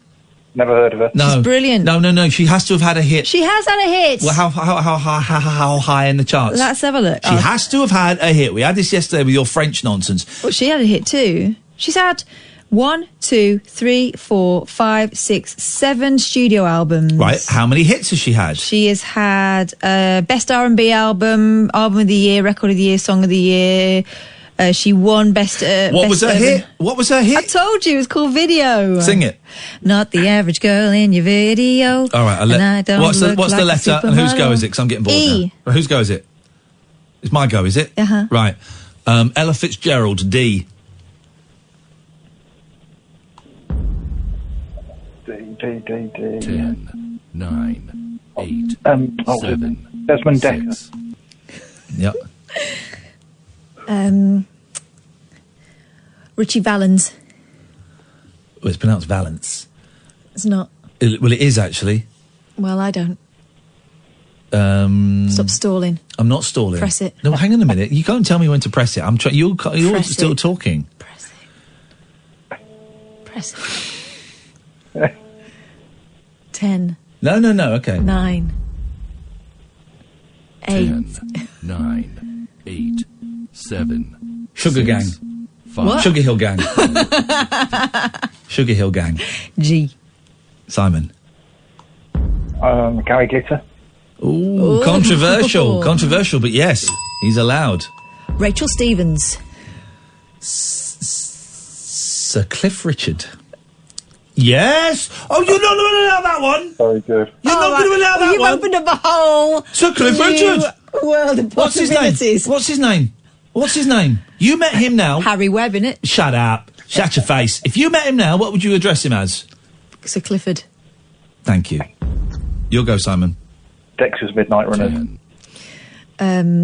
Sabrina. Oh!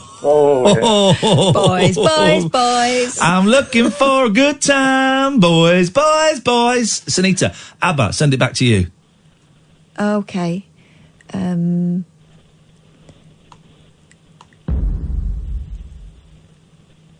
Ashley Simpson.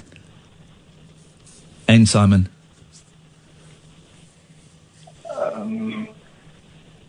Entrance. That's an E. Entrance is an N. N-trance. Is it? Yes, mate. Okay. Erykah Badu. Who? Erykah Badu. She's actually famous. You too. Okay. Oh, now.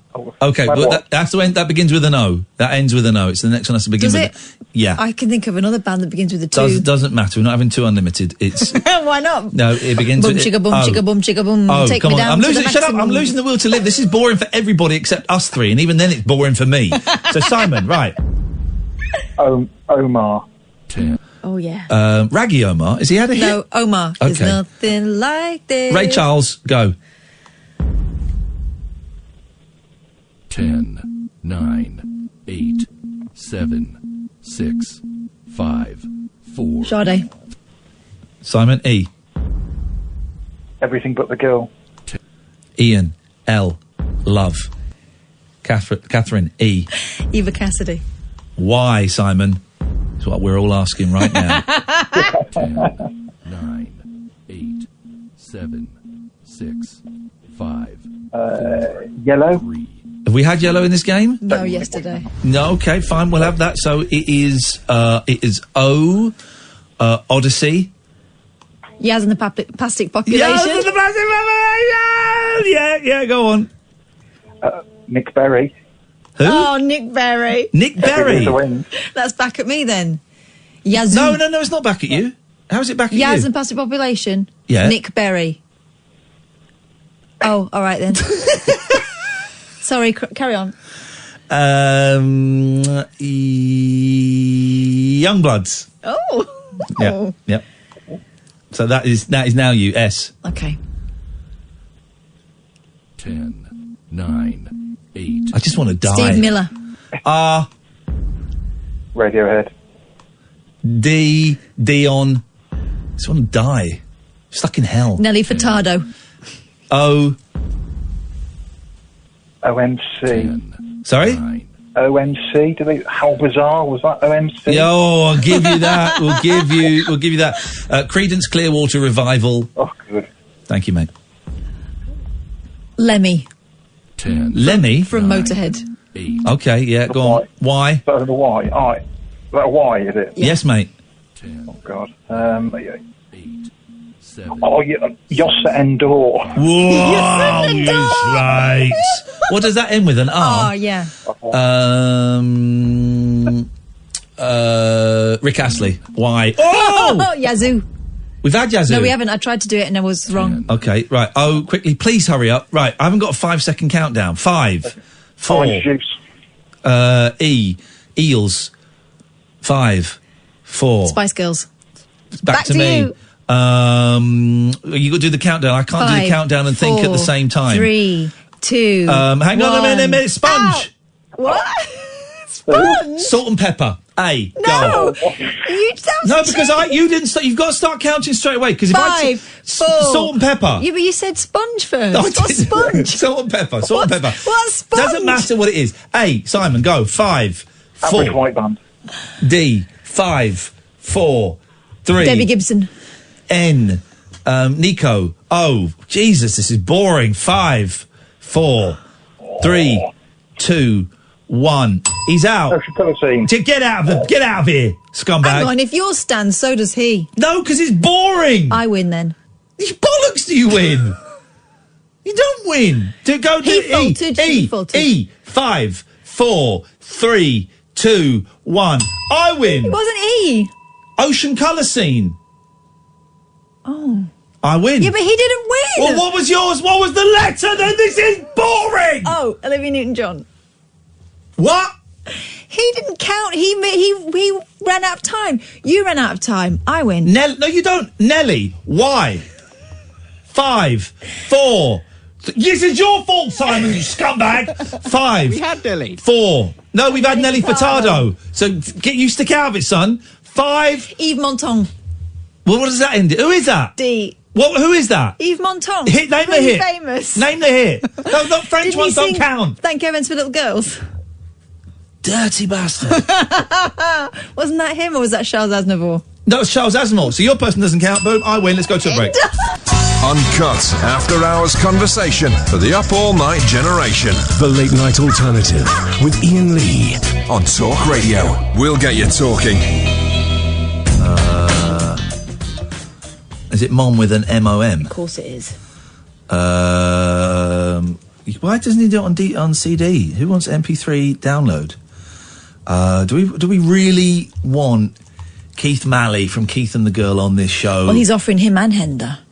Hender's available. Let's get her on. And every time he plugs his CD, his download, which will be very funny actually.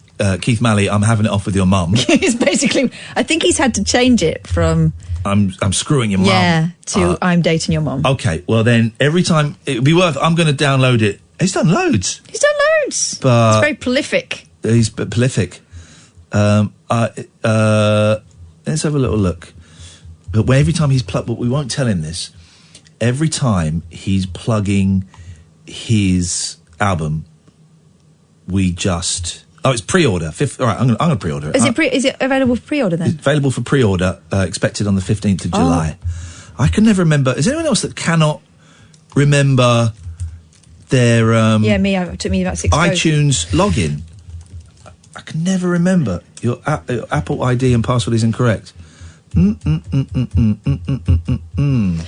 He says, "Hello, mate. He likes to talk British. I have my album on iTunes pre-sale now called I'm Dating Your Mom. And I was hoping I can call in sometime to promote it, me or both of us. Thanks again. And thanks for giving me the idea of putting both your faces on my underwear." Oh, this guy disgusts me. Yeah, I mean, it really is a vile troll. I'm now having to answer security questions to get into my iTunes account, and then it will ask me to reset the password again. And this is why I can never remember the password. Every time I go in, I forget the password because I won't let me use an old password. Yeah. What was my childhood nickname? And so every time I go in, I make up a new password, which I'm never gonna remember. Am I in? I'm in. Make up a password. Let's try this one. The one I thought it was. There we go. We're in. Right. Let me. Oh, Jesus. Oh, yeah. I tell you what. While we're waiting for me to log into something, which is great listening for everybody, we really feel that game has killed the vibe of the show. Let's go to Chris. Good evening, Chris. Hi, guys. Hello, Chris. What can we do for you tonight? It's the last 10 minutes of my 31st birthday, and I thought I'd finish it off with a great little bit by chatting to you guys. Where you go? I finally actually feel like forever in my life I've always felt 31, and I've now finally reached it. Well, what is it? It's all downhill from here. Oh, it ain't. Yeah, it is. Trust me. 337693. I've now got to 76. I've now got to try and log in to an old PayPal account that doesn't exist, so I can change the PayPal account. No, seriously, Chris, it's all downhill from there. That's it. It's game over. Oh, I don't think so. I've got a lot to look forward to now. What have you? I get to pot around in my garden, and no one can say, "Oh no, you're too young for that." Well, I suppose you can do that. I've got to buy a chopper. What do they call it? Strimmer. No, not strimmer. Strimmer's down. I'm pointing up. A hedge trimmer. Yeah. So get a chainsaw. No, you don't need a chainsaw. Gonna get a chainsaw. Oh, that's fantastic. I've got a job interview coming up this week at a forestry school. It's my dream job. So there we go, you see. Fantastic. Then, then we should get together and talk chainsaws. We should indeed, definitely. What did you do for your birthday, Chris? Oh God! What did you do for your birthday, Chris? We had no money at the beginning of the day, so I went and sold some old comic books, raised £40, and we went and had a carvery. Oh, did you? That sounds like the perfect day. It was lovely. I could murder a carvery right now. Oh, I'd love a carvery.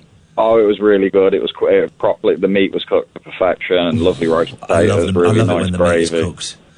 That for me is when it's at its best. Oh yeah, but sometimes you go to a carvery and it's really dry and it's been under the heat lamps too long. Beautiful. Yeah. Well, what comics did you? How many comics did you sell to get 40 quid? I only sold about 15, but I had some pretty good comics, to be fair. Spider-Man 1. No, I actually still have a Spider-Man reissue from 1999 when they rebooted him. It's still in my collection now. I didn't get rid of that. How much is that worth? About £20 at the moment. Shut the front door. I only paid £3 for it. That is nuts, man. Yes.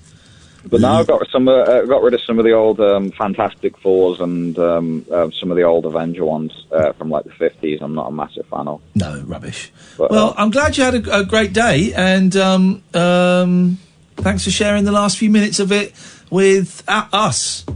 It's been a pleasure, it really has. What a fantastic way to finish it off. Thank you, brother. It's been brilliant. Enjoy. You've got 4 minutes left. You go and enjoy those, my friend, and don't make too much of a mess. Happy birthday, Belle. There you go. You see, that's what you get. What are we going to do for the last hour of the show? Been an odd show tonight. Yeah, a bit sort of stoppy-starty. Stoppy-starty? Yeah. Stoppy-starty. Keith and Hemd are going to do a different day, if that's all right. Because they're about to record a show. Say that again. Keith and Hemd are going to do a different day. Oh, no, they can get... No. Oh, they can get stuff. Tell them Ian... No, genuinely. Yeah. No. This is a once in a lifetime opportunity. I've put in a pre-order. I'm prepared to delete that order.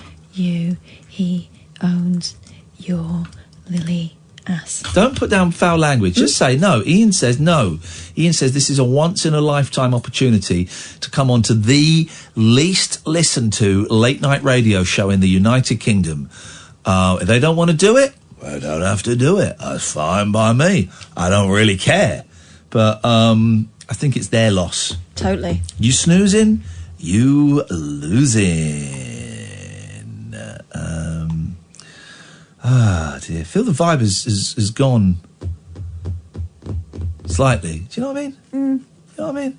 We'll get it. Will we? We'll get it. Will we? Yeah. Okay. Confidence. It's all about confidence. Gokwan was right. Confidence, guys. Absolute confidence is what we need. Okay, well, let's see what we'll do. Right. All right. We'll do another hour of this. We'll turn something around, and maybe we'll do a Periscope thing. Maybe we'll do something like that.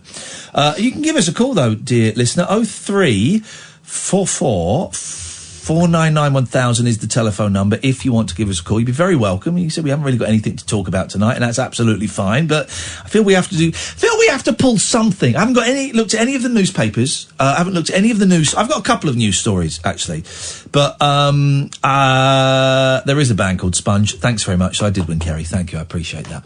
We'll come up with something. 0344 499 1000, the late night alternative with Katherine and Iain on Talk Radio. Talk Radio. The Late Night Alternative with Iain Lee on Talk Radio. We have ways of making you talk.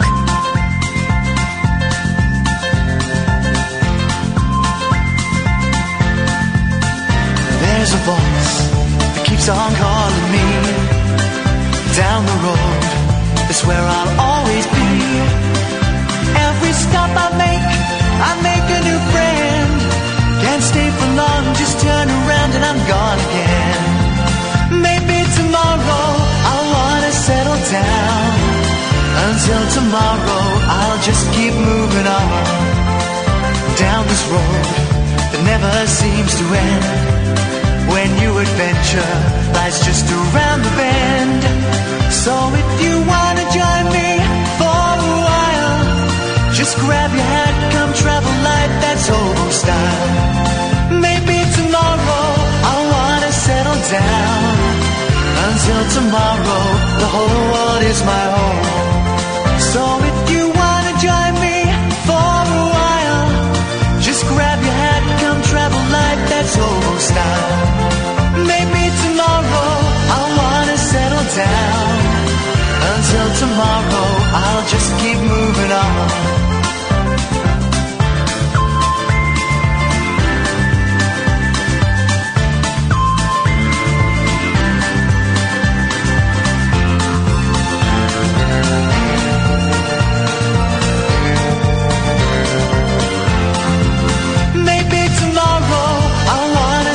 Down. Until tomorrow I'll just keep moving on. There's a world that's waiting to unfold, a brand new tale no one has ever told. We've journeyed far but you know it won't be long. We're almost there and we paid our fare with a hobo song. Maybe tomorrow I'll wanna settle down. Until tomorrow, I'll just keep moving on. So if you wanna join me for a while, just grab your hat, come travel light, that's old style. Maybe tomorrow, I'll find what I call home. Until tomorrow, you know I'm free to roll. Slightly embarrassed, I went to the bathroom there and there's a female cleaner in there and I hesitated for a second, then I thought, you've had a lady doctor's finger up your bum today. This ain't nothing. And then we made love. 0344 499 or 1000 is the telephone number, the late night alternative. Who you, lady? Catherine Boyle. I'm Iain Lee. We've got Sam answering the phones tonight to some people. Good evening, Wes. Hello. Wes, what can we do for you tonight? Hey there. No, I just heard your last caller who just phoned in and who told about it was his birthday on the yesterday. Yes. Well, I'm actually 34 today. There we go. Look, we're passing the birthday baton. This is amazing. This has never happened before on British radio. Oh well, that's it. It's a first, isn't it? Yeah. It's the first, Wes. Yeah. What's happening today? What are you doing for the big day? Well, it's actually today. Yes. After my birthday, I'll be back full day at work today. Yes. I've just headed down to with my boss. We've headed down to Manchester tonight to go see Stray Cats with a really great support band out of the O2 Arena. And I just wanted to say after your last colleague. After the last call, I just wanted to say happy birthday. An hard week's work will mean you can get out for a good night out once in a while. And it was a beautiful arena. Yeah, but maybe he hasn't got a job. Well, that's what I'm saying. He wants to get on the job site, get in a factory. Here we go. Yeah, but maybe we don't know. Wes, shut your face, you muppet. We don't know why. We don't know his situation. Maybe he has got a job and he still hasn't got any money. Well, I've struggled, and I would say, before calling me a muppet, I would say you don't know man, and I've struggled. I've been homeless. You struggled to have manners and empathy and be a decent human being. I get that. Oh no, I have empathy. But you don't have any empathy. You're an arrogant tit. You've got to pull it all up from yourself. You've got to. No, you haven't. At the end of the day, charity begins at home. No, why on earth are you spouting? First of all, I don't believe any of your phone call. I don't believe you've been to see the Stray Cats. I don't believe it's your birthday, and I don't believe you're this much of an idiot. M62 now, Stray Cats. M62. Here's the thing. You know who are the biggest recipients of benefits? It's people who've got working families, yeah. Yeah, it's people who've got jobs. So maybe they couldn't afford. Shut up, you knob. So maybe who knows what Chris's situation is? I don't know what Chris's situation. But how dare you? Maybe he is working, and maybe he still can't afford to. He did work today. He went and sold some comics and made 40 quid. That sounds like work to me. How dare you come on, Wes? How dare you? If that is your real name, how dare you come on and start throwing around arrogant accusations implying that people are lazy and don't have jobs? Are you a fan of the benefit culture, are you? Do you think that's everyone should get something life for free? Or when did I say that? When did I say that, Wes? I'm just saying that. I'm throwing allegation. I'm just saying that. I think. Well, you're throwing an allegation about me now. No, I'm not. What? I said you called me a muppet and all these You're a muppet. things. You're a muppet, and you got no soul. You've got no empathy, and you're a very dark, horrible, cowardly human being, and I despise you. Well, that's brilliant. You've made my night. Hopefully one day you'll get on a better hour, mate. Here we go. James Here we Whale and all go. that. Here we go. This is, Wes, when I was offered this, when I took this job at Talk Radio, I was offered breakfast and I said, no, I want this slot. Yeah.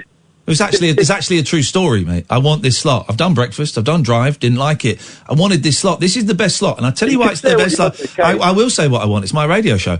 And I tell you why this is the best slot, Wes. Because you get the absolute scumbags. You get the dregs of humanity phoning in. You get the coldest, darkest, most narrow-minded, bigoted people phoning in, such as yourself, and it reminds me why every day I try and make my kids aware of how fortunate they are and how unfortunate other people are, and how you can put in so much work and come back with nothing, and that's not your fault. That doesn't make you a bad person. And that anybody who still thinks loads of money and waving their wads in the air and criticising those who have less than them, why those people are utter scumbags. Whether you have to work in a factory, I've had to do it. Whether you've had to pick flowers in a factory, I've had to do it all. Pick flowers in a factory? What? Clean toilets. Are you above cleaning? I bet you're above cleaning toilets, aren't you? You're well above that. I've cleaned toilets. Are you above that? I'll do anything for money to be... You're not a real caller, Wes. You're a fake caller. I'm not a real caller. I'm a fake human being. Am I a Russian agent? God, I can't wait for this. Are you on cocaine? Am I on cocaine? Jesus Christ. I'm getting a real cokey vibe off you. I'm getting a really... I'm a Russian agent. Oh, okay, you're not a funny man. You're not a decent human being. You're not the kind of person... I'm going to play this tape to my kids and say, guys, you know when I talk about arrogance and I talk about rudeness and I talk about lack of empathy, have a listen to this guy. This guy, Wes, is the name he pretended it was his birth name when he phoned up my radio show. He really is everything that's wrong with this country and significant swathes of the Western world at the moment. This arrogance, this bullying, this thinking, looking down on people who don't have as much money as them. It's disgusting. It's really disgusting, boys. And I will be so disappointed if you turned out... He's so thick as well, he doesn't even realise that when I'm talking, he can't be heard. And when his fader's down, he can't be heard even more. There we go. Well, over to you, Wes. No, it's all right. Well, like I say, you can say all you want from your ivory tower. All I wish is that the British people, a lot more, wouldn't stick to the benefit culture. It's not a benefit culture. I've been on benefits. And survey, and I don't think it helps the society. I've been on benefits. I've been on benefits. Yeah. My mum's on benefits. What benefits are you talking about? Because my mum's on benefits. I'm talking about the permanent people out of work, the job seekers that don't seek jobs. Right. That's but what you've assumed, you've made such quantum leaps. You think that that's something I approve of? You think that that's what our previous caller was on? Celebrating like, oh, look, I've had to go and sell me things to go and buy something to eat when, like to say that's... You are vile. You're scum, Wes. You're scum. I'm glad, You're scum. I'm getting a very dark, druggy vibe off you. I'm getting a very dark, druggy vibe off you. I don't know if you are or not, but honestly, you're scum. You're horrible. You're foul, dark person. Why would you even phone my show? Why would you think that you would be welcome on my show, Wes? Why would you think that you would be? You have to speak up. I can't hear you. I just noticed like. Wes, you've got to speak up. I can't hear you, mate. Wes, you've got to speak a little bit louder, Wes. I can't hear you. Wes? You got to speak louder, mate. I can't hear you. It's mainly because my fader is down to a third of the way up. So if you want to be heard, you've got to speak a little bit louder, buddy. Well, okay, well, my fader's down, so not quite sure where that leaves us.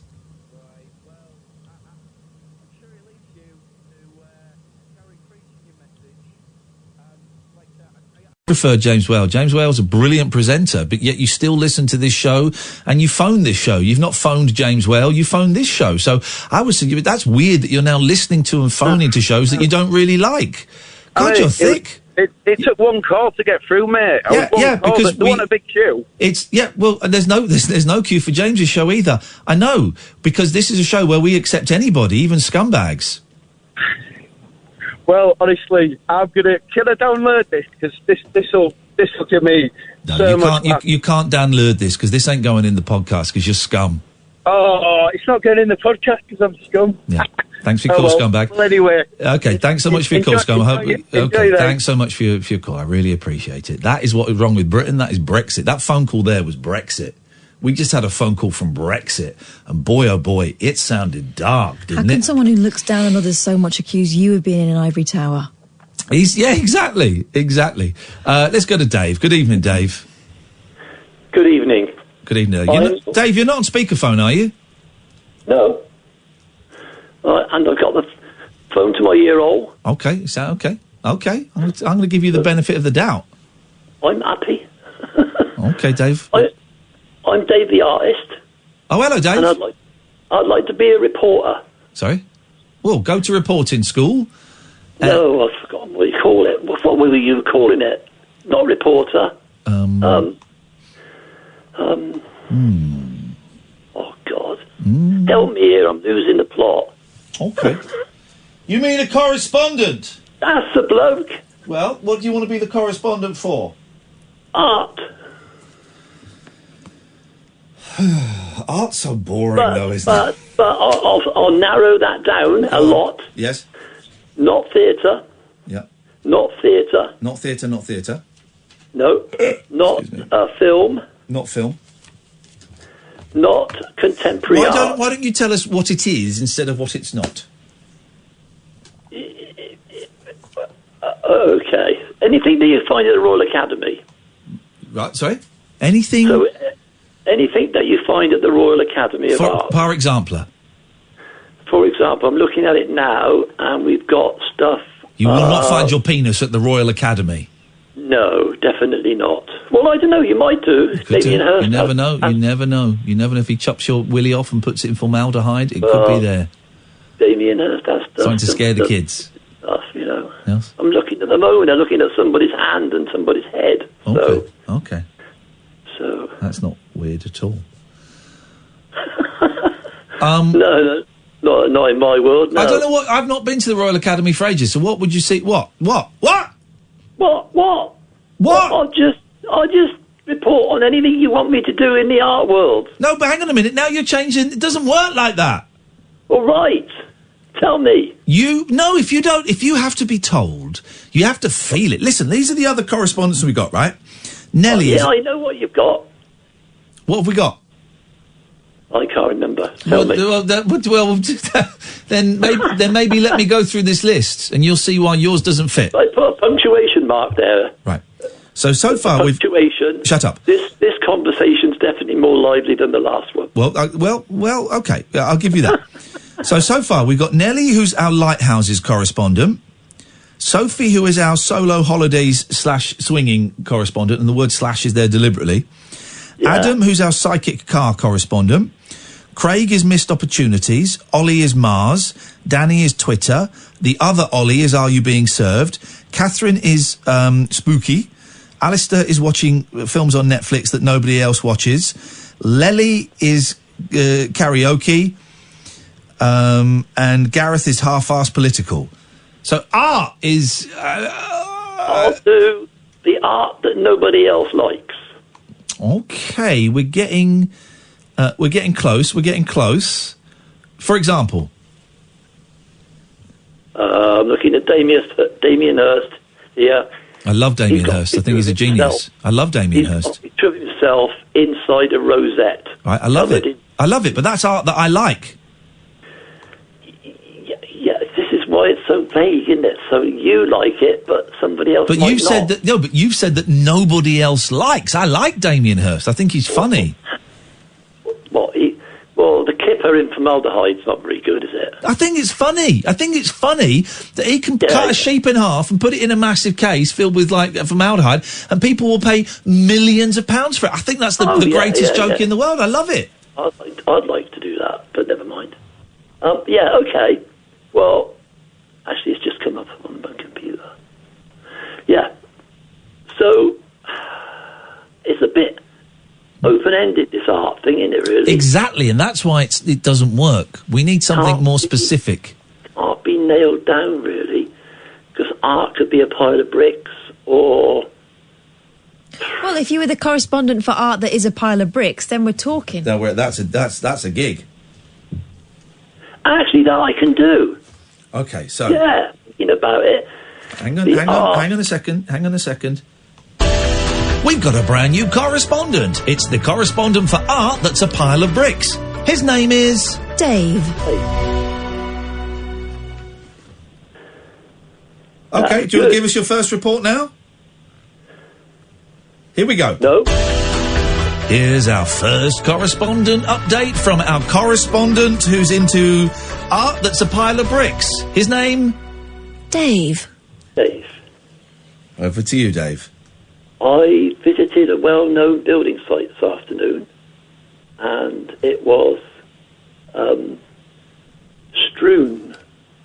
festooned with artwork of various different shapes, colours, textures.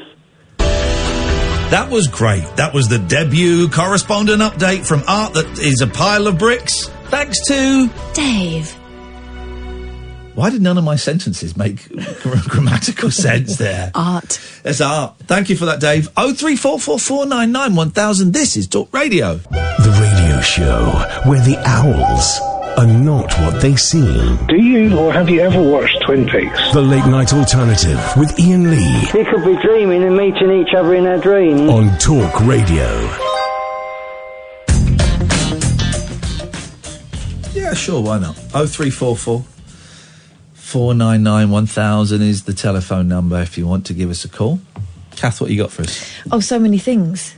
Actually, Excuse me. That's not me. That's illness. See, I'm only top, by the way. Yes, very nice. I'm going for that. I don't like the pocket, but I'm going for the grandad collars a lot. There's nothing offensive about the pocket. It's fine. It's nice. It's like just got it from thing. Shop. Good. Okay, where you go? Man quits his job after being outed as Australia's notorious poo jogger. You're not going to tell us about Tom Jones having a table where he humped fans? It was a story from May, and I don't know why they're doing that. From Theresa May, wow. She's still our Prime Minister. Is she, though? Yeah, she is. Gosh. She is until July the 22nd or 23rd, I think it is. Oh, right. She's still our Prime Minister. She's got to do one. She'll do like a last question, Prime Minister's question. Oh, I wish she'd just tell them to go F themselves. But this is the exciting thing, right? This is what could apparently happen, right? I think the winner gets announced on the 21st or something. Then she does her last question times. Then she goes to the Queen on the 22nd, I think, and says, but I think this Jeremy Hunt it will be because Boris Johnson's going to pull out, should be the thing. And then what they're suggesting might happen is on the Thursday of that week, Labour call a vote of no confidence in the government. And then it could all kick off. Wow. Then you got your old general election. A man accused of serially pooing in public has quit his job after a photographer caught him relieving himself on a suburban Brisbane street. The man, named as Andrew Douglas McIntosh, was dubbed the poo jogger after a story in Australia's Courier Mail which pictured the former manager supposedly defecating in public. Defecating? I mean, there's no supposedly about it. There he is with his bum pixelated. We don't see any fecal matter leaving the... Very toilet-based the last couple of weeks on this show. Who is he? Who is this man? Shall I continue? Yeah, please do. Okay. So I'll see if I can find some appropriate music. Okay. Here it is. With his, according to local reports... Oh, here we go. Sorry. Oh, hang on. This music could be good. Hang on. Sorry. This is... binaural beats for healing constipation. This is brown noise. Brown noise. Daily listening to this session twice a day or whenever you are doing your deed will help you get rid of your condition. Have plenty of warm water and it'll make it easier. So don't listen to this at home because it might make you poo. Here we go. Let's go. This is poo music. McIntosh was photographed holding toilet paper outside the Logan Road block on May 11th and has been charged with 1 count of public nuisance. It's alleged that he fouled the private footpath of an appointment block near his Green Slopes Brisbane home 30 times over the last year. According to local reports, the regularity of McIntosh's movements proved to be his undoing, with the residents setting up cameras to catch him in the act. With his reputation seemingly in the toilet, McIntosh has since stepped down from his job as a quality care manager at Aveo, a company that runs retirement villages. Why would he do it? Aveo later confirmed his resignation as pictures of Macintosh mid-motion went viral. According to the Sydney Morning Herald, he's also on Brisbane City Council's Inclusive Brisbane Board, which advises on community issues associated with development and planning.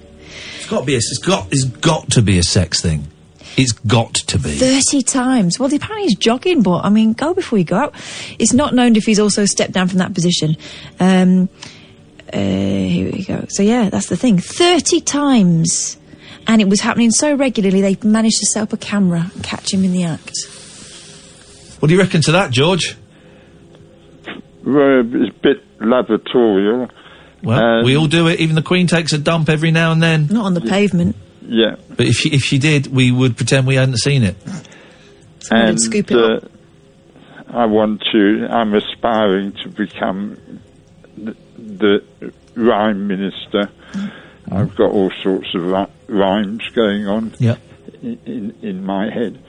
And I wonder if I could be a correspondent. Is that possible? Depends what correspondent you'd like to be.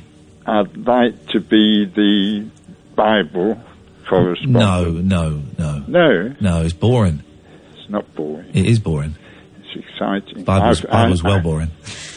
I find it exciting. Bible's well boring, isn't it? You're old, though. I'm young. Bible's boring.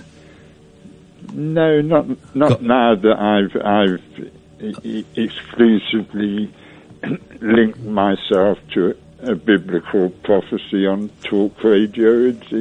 Was this in a previous phone call? Sorry? Was this in a previous phone call? To you? To anyone? No, the last call we had. It's a really mystical story, and it's a wonderful story. And I can't get a newspaper. No, of course you can't, because it's boring. I worry, George. Right? I worry that you becoming more bizarre as these phone calls go on. And I genuinely worry that I'm somehow enabling or mocking or something a genuine mental illness. No, that's really silly of you. No, it's not silly. It's caring. It's caring and loving. I've had information that I want to share since 1976. And that's what. And I've been going along with this for a long time, but it's getting more. It's not silly actually. It's really caring. I've been going along with this, and it's getting more and more bizarre. And I wonder, and you'll say, of course, you won't, just as Dwayne Hoover would in Breakfast of Champions, I wonder if there is some kind of mental illness going on that perhaps I'm somehow feeding. No, it's you that has the mental illness, not me. Okay. But you could both have it. Yeah. Sorry? You could both have it. It's not kind of one person gets it and the other one doesn't. I'm aware of what I was made to experience back in 1976, Ian. You are aware of what you think happened in 1976? No, I know exactly what happened. You are. The brain cannot tell the difference between the real and the vividly imagined experience. It's such a silly thing to say. No, it's a fact. It's a fact. It's not a fact. It's a fact. At all. It's a fact. The brain cannot tell between the real and the vividly imagined experience. The brain is so good at imagining things, it can convince people they are real. Why do you think some people go out and murder and then they say, oh, God told me to do it? Because they believe that God has told them to do it. Yes, they've heard a voice in their head. And they believe it. And it's vividly imagined, but they believe it. Not imagined. They've experienced a voice in their head. They've imagined it. No, there is no. There is. They have imagined a voice in their head. There is not literally. If you were to put, no, it's not, George. What you're saying is silly. If you were to put a stethoscope up to their head, you would not hear the voice because the voice doesn't exist. The voice you are hearing in your heads, the voice, my conscience, my voice I hear in my head, I imagine it. It's not a loud, real voice. It's imagined. No. Yeah, it is. It really isn't. Well, I mean, we can keep having this argument, but you're so wrong on this. I'm not wrong at all. You are, and you keep spouting it, and it's just dawning on me that I am perhaps in some way and contributing to the mental failings of you. It's a great biblical prophecy. How many of your prophecies have come true? I'm an apprentice prophet. Right, but now you're just talking bollocks, right? No, I'm not. Well, so none have come true? Yes. Name one. Tell me one that's come true. There was one that blew Peter Cook's mind in 1985. Right, what was it? There was a snooker final going on between... And you predicted the winner of the snooker. I mean, that's not... No. It was much more dramatic. Okay, well, tell me then, quickly. I said to Peter, at the morning of the match, I said, this match is going to go to the last frame, and Dennis Taylor will win on the... So you predicted the winner of the snooker? You predicted the winner of the snooker? Let me finish. But I'm just doing my script. You predicted the winner of the snooker? I predicted that he would win on the black ball in the last frame. Sportsmen predict the sports gamblers. And it would be the only time in the whole match that he would have been ahead. And that's exactly what happened, and it blew Peter's mind. And for some months, Peter really thought I was a prophet. Right, so you told to a notorious drunk something, and he believed you are a prophet. But gamblers bet on specifics of sport. Okay. So you got that one prediction right, yeah? Yes. How many predictions have you got wrong? I've got things wrong by putting a time on the thing. No. How many predictions have you got wrong? How many times did you say, I think the snooker's going to end tonight and Steve Davis is going to win and he's going to win potting the pink, and it didn't happen? How many times did you say, I think this football match is going to win, it's going to end 5-0 and it was 3-2? How many times have you got things wrong? Lots. There we go. Where do we go? There we go. We go there. You got one. You were lucky, and you got one thing right once in the last 40 years, 50 years. That's it. No, I've got many things right. Well, give me a second example. Give you a second example of the many things you have predicted and got right. Well, being a gambler, I predicted things to. You're a gambler. Gamble on and gamble on sports. Football. Okay. So you won some bets, and that you winning some bets is proof that you can predict the future. No, I've been made to suppose that I've been shown the future. I don't know that I've been shown the future. You haven't. I suppose that I have, and it all fits in with biblical prophecies that relate to the people of the islands, and we are the people of the islands, and it's very mystical. And I had a dream when I was younger that I was in a car crash, quite a severe car crash, and earlier this year I was in a really severe car crash. Yes. So I predicted the car crash. I don't see how you come to that conclusion. Oh, sorry. So me seeing myself in a car crash, then several years later me being in a car crash, that's not a prediction. But the stuff that you predict when it happens years later, that is a prediction. Could you explain the difference, George? I don't quite get it. You're talking about dreams. In those 5 months of mystical experiences, I had many very... Why is my prediction different? Why is my prediction not a prediction? I'm guessing it's a coincidence, but your predictions... There's no such thing as coincidence. Okay, so why is my example not a prediction and yours are predictions?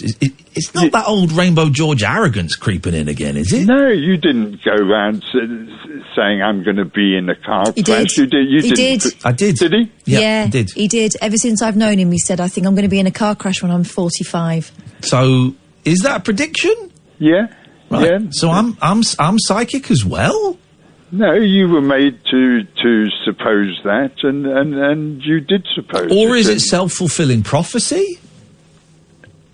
Or is it, I don't know, a coincidence? I'm just aware that everything is preordained and we are all actors. But you don't know. It may well be. It may well be. There's a very strong argument by some psychologists that we have no free will, right? There's a very strong argument. No, we can will to do anything. But Well, hang on. If it's preordained, then we can't will to do anything. You're contradicting yes, we yourself. can, Well, then it's not preordained. How do you mean? Right. If it's preordained, we cannot control things. If we can control things, it's not preordained. That's pretty obvious. I don't quite follow. No, I know you don't, because you're talking bollocks and you don't listen to anyone else and you don't question everything. I'm listening. I'm if trying. we can control our destiny, how can everything be preordained? We are being controlled to play the part. Right. Do we have any control or not over what we do and our futures? No. Well, then it's whatever will be, will be. Right. So we have no control. So choice is an illusion. But this is what I'm just saying. So we have no control. No, but we can will to do anything. It doesn't mean that we're going to be able to do it. George, honestly, mate, you're even more rambling than normal. I'm not rambling. I'm being very clear. Nobody, you can will to do anything. Everybody thinks you're rambling. You're being clear to you. Yeah, they do, man. They do. They do. But you won't listen because you don't listen to me. You never take anything on board. I take everything on board. Oh, you don't? I do, but you don't. I am a genuine mystic, and I do suppose that I was auditioned to play the part of the spirit of truth. Okay. And maybe I am. I don't know. We'll see how it turns out. Okay. All right, George. Thanks for the call. Thank you. 03444991000. Does anyone feel like they need to do a poo yet? This music is supposed to loosen the bowels.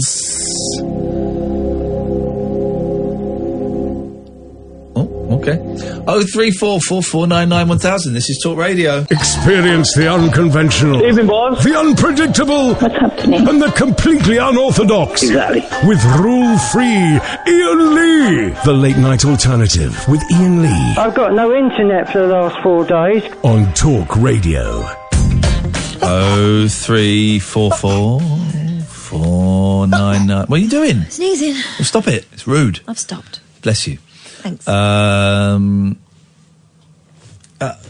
don't honestly. I don't know what to think about George. I don't know. Are we encouraging? Is it harmless? Is it encouraging something? I mean, I don't feel like we're getting anywhere, and I don't know whether it's doing anyone any good. I quite enjoy the contretemps. Did I use contretemps in the correct phrase? What does contretemps mean? It's more like a contretemps is like a disagreement, isn't it? Yeah, that was a contretemps. Yeah. Then that was a contretemps. Contretemps. Phil tonight's show some good bits. Johnny Echols was great. It's been a little bit more beef than we expected tonight. That guy Wes tweeted me, and I just muted him straight away. I couldn't be bothered. But Wes is not his real name. Wow. His arrogance and his condescension was real, but I just thought I can't be bothered. Muted, mate. Muted. I don't know. I don't know if we've. I don't know if we've delivered what the public wanted. Let's do a Periscope love bomb. I'm in the mood for that. Let's do something. We've got the last 20 minutes of the show. Let's find someone. Guys, everyone get on Periscope. I'm going to find somebody, and we are going to. Oh, that's the brown noise. Going to give them the brown noise. We are going to periscope.tv. I'm going to find someone. When I tell you who it is, only when I tell you to go, we're all going to jump on board, and we are going to send them some love, but only when I say that we need to do it. Okay, so we all go in at once, and we have a little look. Right, so let's go to the United Kingdom. Is there anybody live? Now, is red live or is blue live? Red is live. Okay, right, so let's go up to Manchester. You've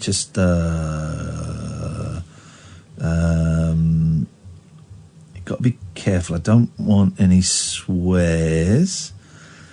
Don't want that. Okay, let's have a little look. I'm just going to find some people. Who is this? Let's see what we got. here. Let me just see what we got here.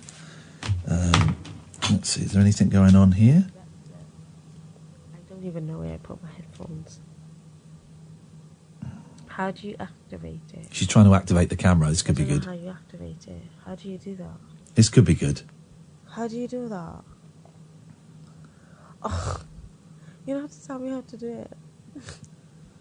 I thought you can do it. I thought, like, you know. This could be good. I thought you can do it. This could be good. All right. I'm pretty sure I sorted my. No. I'm pretty sure I sorted my thing out. So I don't know. Lanely. Lanely. You're very famous, aren't you? Sorry? She said Lanely. Lanely. No. Okay. Hang on. She said you're very famous. Montana. Right, we're going in. Got 2 viewers. No picture. This could be the thing. Right.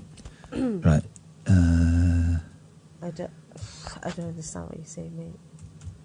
Someone's telling her. Don't tell her. Someone's telling her. Oh, is it ended? It's ended. Oh, flipping heck. It ended. All right. Well, that was okay. All right. Don't panic, Mr. Mannering. Don't panic. Okay. This could be good. This might be sweary. Who's coming on? 3 a.m. I'm just chilling. They're going to go make moves in a bit. No, I don't.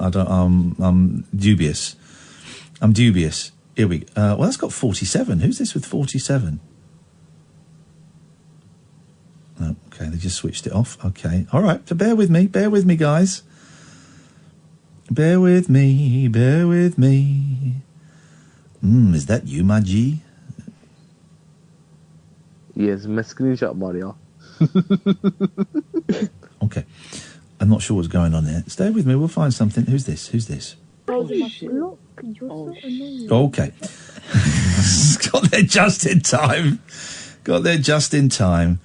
All right, stay with me. So what we're going to do you want to explain what we're doing, Catherine, for those who think... Periscope is an app where people can broadcast themselves. So there's people up and down the country at, 1:45 in the morning broadcasting, and normally they're just talking to maybe a couple of friends, but they might be talking to strangers across the world, right?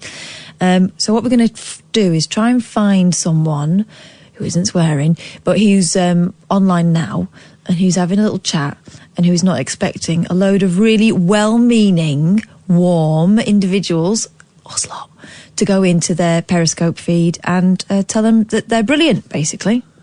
Well, that's the plan. Here's a great feed, but there's no one monitoring it. Clyde River View, but it's kind of dark. Let's have a little look. This doesn't always work, and it takes a bit of time to find the right person. There's not that many people in the UK at the moment. Let's try here. Who's this? Okay, who's this? Cruelty free. I'm just saying, that cream, when they made that cream, yes, no animals were that cream wasn't specifically tested on any animal, but the individual ingredients that make up that cream, that was already tested by a company to Right, if we go in here, everyone's got to be nice. Yeah. Everyone's got to be nice. All the ingredients come together in that cream. No, that wasn't Right. tested on animals. I'm going to share the broadcast now. They're tested. Maybe not every single one of them, like sunflower. Here we go. I've just tweeted it. I just need to see what his...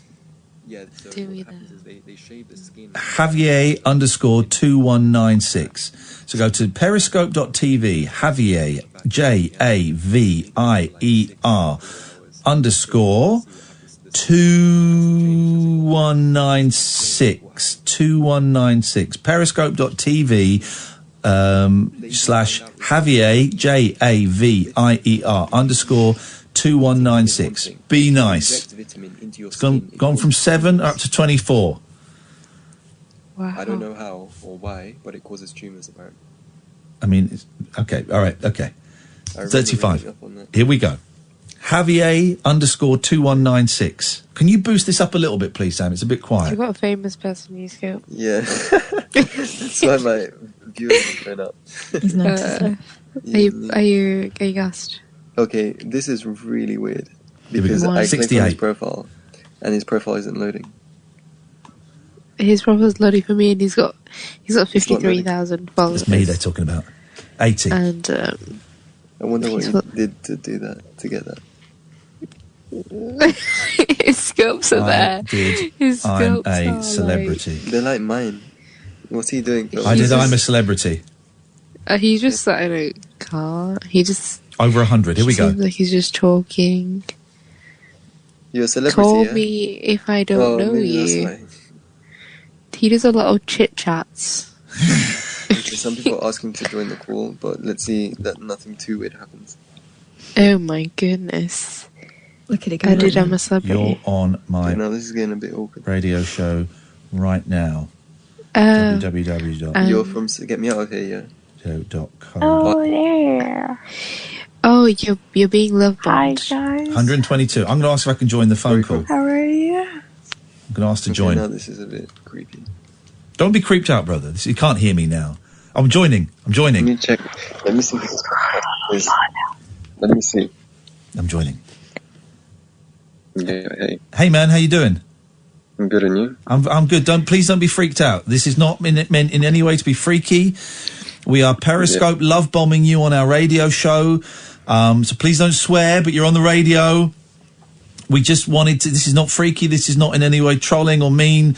We just saw that you were streaming and that you had a few viewers, and I've invited some of my listeners to come over and just, send you positive vibes, brother. That's all it is. Thanks. It's not the first time that's happened to me. First time was with Habiba. Who's Habiba? Habiba da Silva, you know her, Amina, right? Oh, I know her. Wow. Yeah. I don't know her. Who's that? Hey, what's up, man? She's a Makeup YouTuber. person. Hey, what's up? What's up, guys? Radio guys, what's up? Do you know this guy? Yeah. He does. Yep. Yeah, he was rude to me today. Who, me? Yeah. Don't be rude. So I'm sorry, darling. I'm sorry. Anyway, guys, follow my Periscope, all right? Mala. Follow it, guys, all right? Radio guys, follow it. Don't follow it. Ian. Hell yeah. Hell yeah. Oh, you're a writer. I'm not a writer. Is he a writer? No, it says that on your Wikipedia page. Oh, does it? You're a writer. I'm not really. I've done some TV. I did I'm a Celebrity a couple of years ago. I'm a radio host. I'm here with my friend Katherine, and we're on Talk Radio. We do a late night, kind of nice. Hey, what's up, Katherine? Katherine, how's up? What's up, Katherine? You all right? Oh yeah, I could do a shout out right now. Hey, listen, man, you're on the air right now. Shout out to whoever you want. It's all across the country. Okay. Shout out Mala, all right? No, shut up. Shut up. Shut up, man. It's his turn. Go on, Javier. So my brand name, my brand hasn't launched yet. Oh. But it will be called. I've got the domain name, but the website isn't live. It's called Maysoon. MAYSOON. And what is your brand? What is it? Clothes?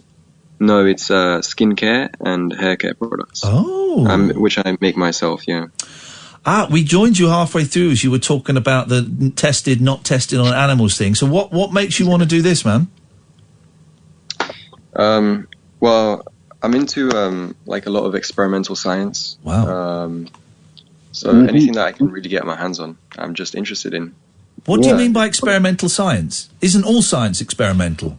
Yes, but a lot like I wasn't particularly interested in studying science in school because most of it was theory, and I was quite bored. It didn't seem practical to me. Yeah. So I like learning science as I go along, doing the practical stuff. Okay. Yeah, and this is one of those things that is you can make a business out of and also learn science. Okay. Hey, listen, man. I'm going to wish you the best of luck. Thank you for being a good sport, and I hope it didn't freak you out too much. Enjoy the rest of your evening. Right, man, shout me out, all right? Shut up! Shut your face! Shut up! Shut up! Shut up! Right, okay. Roger's put me on the hunt for someone else. I like that guy. It was nice, but we're going to try one more person. Hang on a second. Let me just try. Is everyone out, right? Everybody get out now, guys. Everybody get out. I liked him. It was a little dry, but I liked him. But someone. Here we go. We're just going to go straight in. We're going straight in. Acoustic Nicki. Nicki. We're just going to jump. Is she live? Yeah, she's live. Acoustic Nicki. At Acoustic Nicki. Nicki. ACOUSTICNICKI. Join www.periscope.tv/Acoustic Nicki for another love bomb. Let's go. She's got 18 viewers. Let's get it up over 100 in the last couple of minutes of the show. She's playing guitar. It looks like she's in a venue. I don't know if she's in a venue. You can hear people, can't you? Yeah. All talking while she's singing. Yeah, come on, guys. Let's go and send her some love. No one's listening to her. Acoustic Nicki. Nicki. Let's go. She's singing The Cure. Periscope.tv/Acoustic Nicki. Let's go. Let us go and make her evening.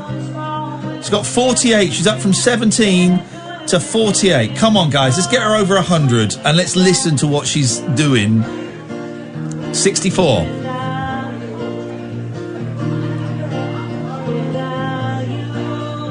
Oh, come on, guys. I saw it. Lolita, come on. Right, I'm telling you, you're live on talkradio.co.uk. We are listening, even if the room isn't. 79, let's go higher. No one's applauding. No one's listening. Hi, how are you? Do you sing any Billy Joel? Oh. Sure. Or wait. This is incredible. For the longest time, a while ago. I don't do a whole lot. I do A Matter of Trust. I do 92. This is great. Bon Jovi? Any Bon Jovi? Any Bon Jovi. Dear God. They're going to ask her for Freebird next. You're welcome. Thank you. Any Neil Diamond. You're live on UK radio right now. Some Neil Diamond, maybe. Hi, Lane Lee. I'm live on UK radio right now. Well, that's pretty cool. Do you guys have any requests? We're really enjoying it. Iain Lee. I don't know who you are, but I guess I'm going to have to look you up. Thank you. Well, love to you, UK. She's nice. We got it up to... Come in, Paul. I don't know. You guys are a little overwhelming. We're joining a live Periscope feed. She had 17 viewers. No one in the room is listening to her. We've got her up to 142 viewers. I'm on fire. That's good. We'll do that. Lovely voice she's got as well. She's great. Oh, she's playing her heart out. Listen. She's paying her dues, man. No one's paying her dues. No one's listening. No one's listening. We are, though. Oh, I love her. Paul, we'll have her in the background if you don't mind. This is Acoustic Nicki, guys. Nicki. Go and have a little look. Have you hit 100 yet for her? Huh? Have you hit 100 yet for her? Oh, 130, we're 132 right now. Congratulations, brilliant stuff. What is on your show tonight, Paul? A mixed bag tonight. We've got oysters returning to the River Thames. Oh. We've got a weird way of solving the problem facing frogs. 40% of the world's reptiles are under threat. We might have an answer for you. Oh. And also, a rather sombre one. 33 years ago next month, Susie Lamplugh disappeared. I was reading. Fascinating case. And we've got the Detective Inspector, retired, David Videsett from Scotland Yard, who has a new theory about what may have happened to her. And he thinks, actually, the police have been pursuing the wrong suspect for over 3 decades. Without spoiler alerting too much, that the Mr. Kipper thing might be slightly misleading. That's the theory, That's isn't right, it? because that was largely circumstantial, if not completely. And the one thing I hadn't realised was, and it's a case I've kind of covered over the years, I used to do a true crime appeals programme, and we found out a few years back that the set of keys for the flat that she was meant to be showing people around was back at the estate agents. Yeah. And there was never a second set. Oh. So what actually happened? So we've got some thoughts on that coming up. Should be fascinating. Some story, man. That's some story. Thank you, Paul. Oh, and Josh Rom, I'm afraid. Oh, well, okay. You can't win them all. He'll be great. We're going to finish on Acoustic Nicki, if that's okay. So go and send us some love. I'm going to shut up. We're going to listen, even though the room she's in aren't. We're back tonight at 10. Paul Ross is up next. Let's have some Acoustic Nicki if you can turn our microphone.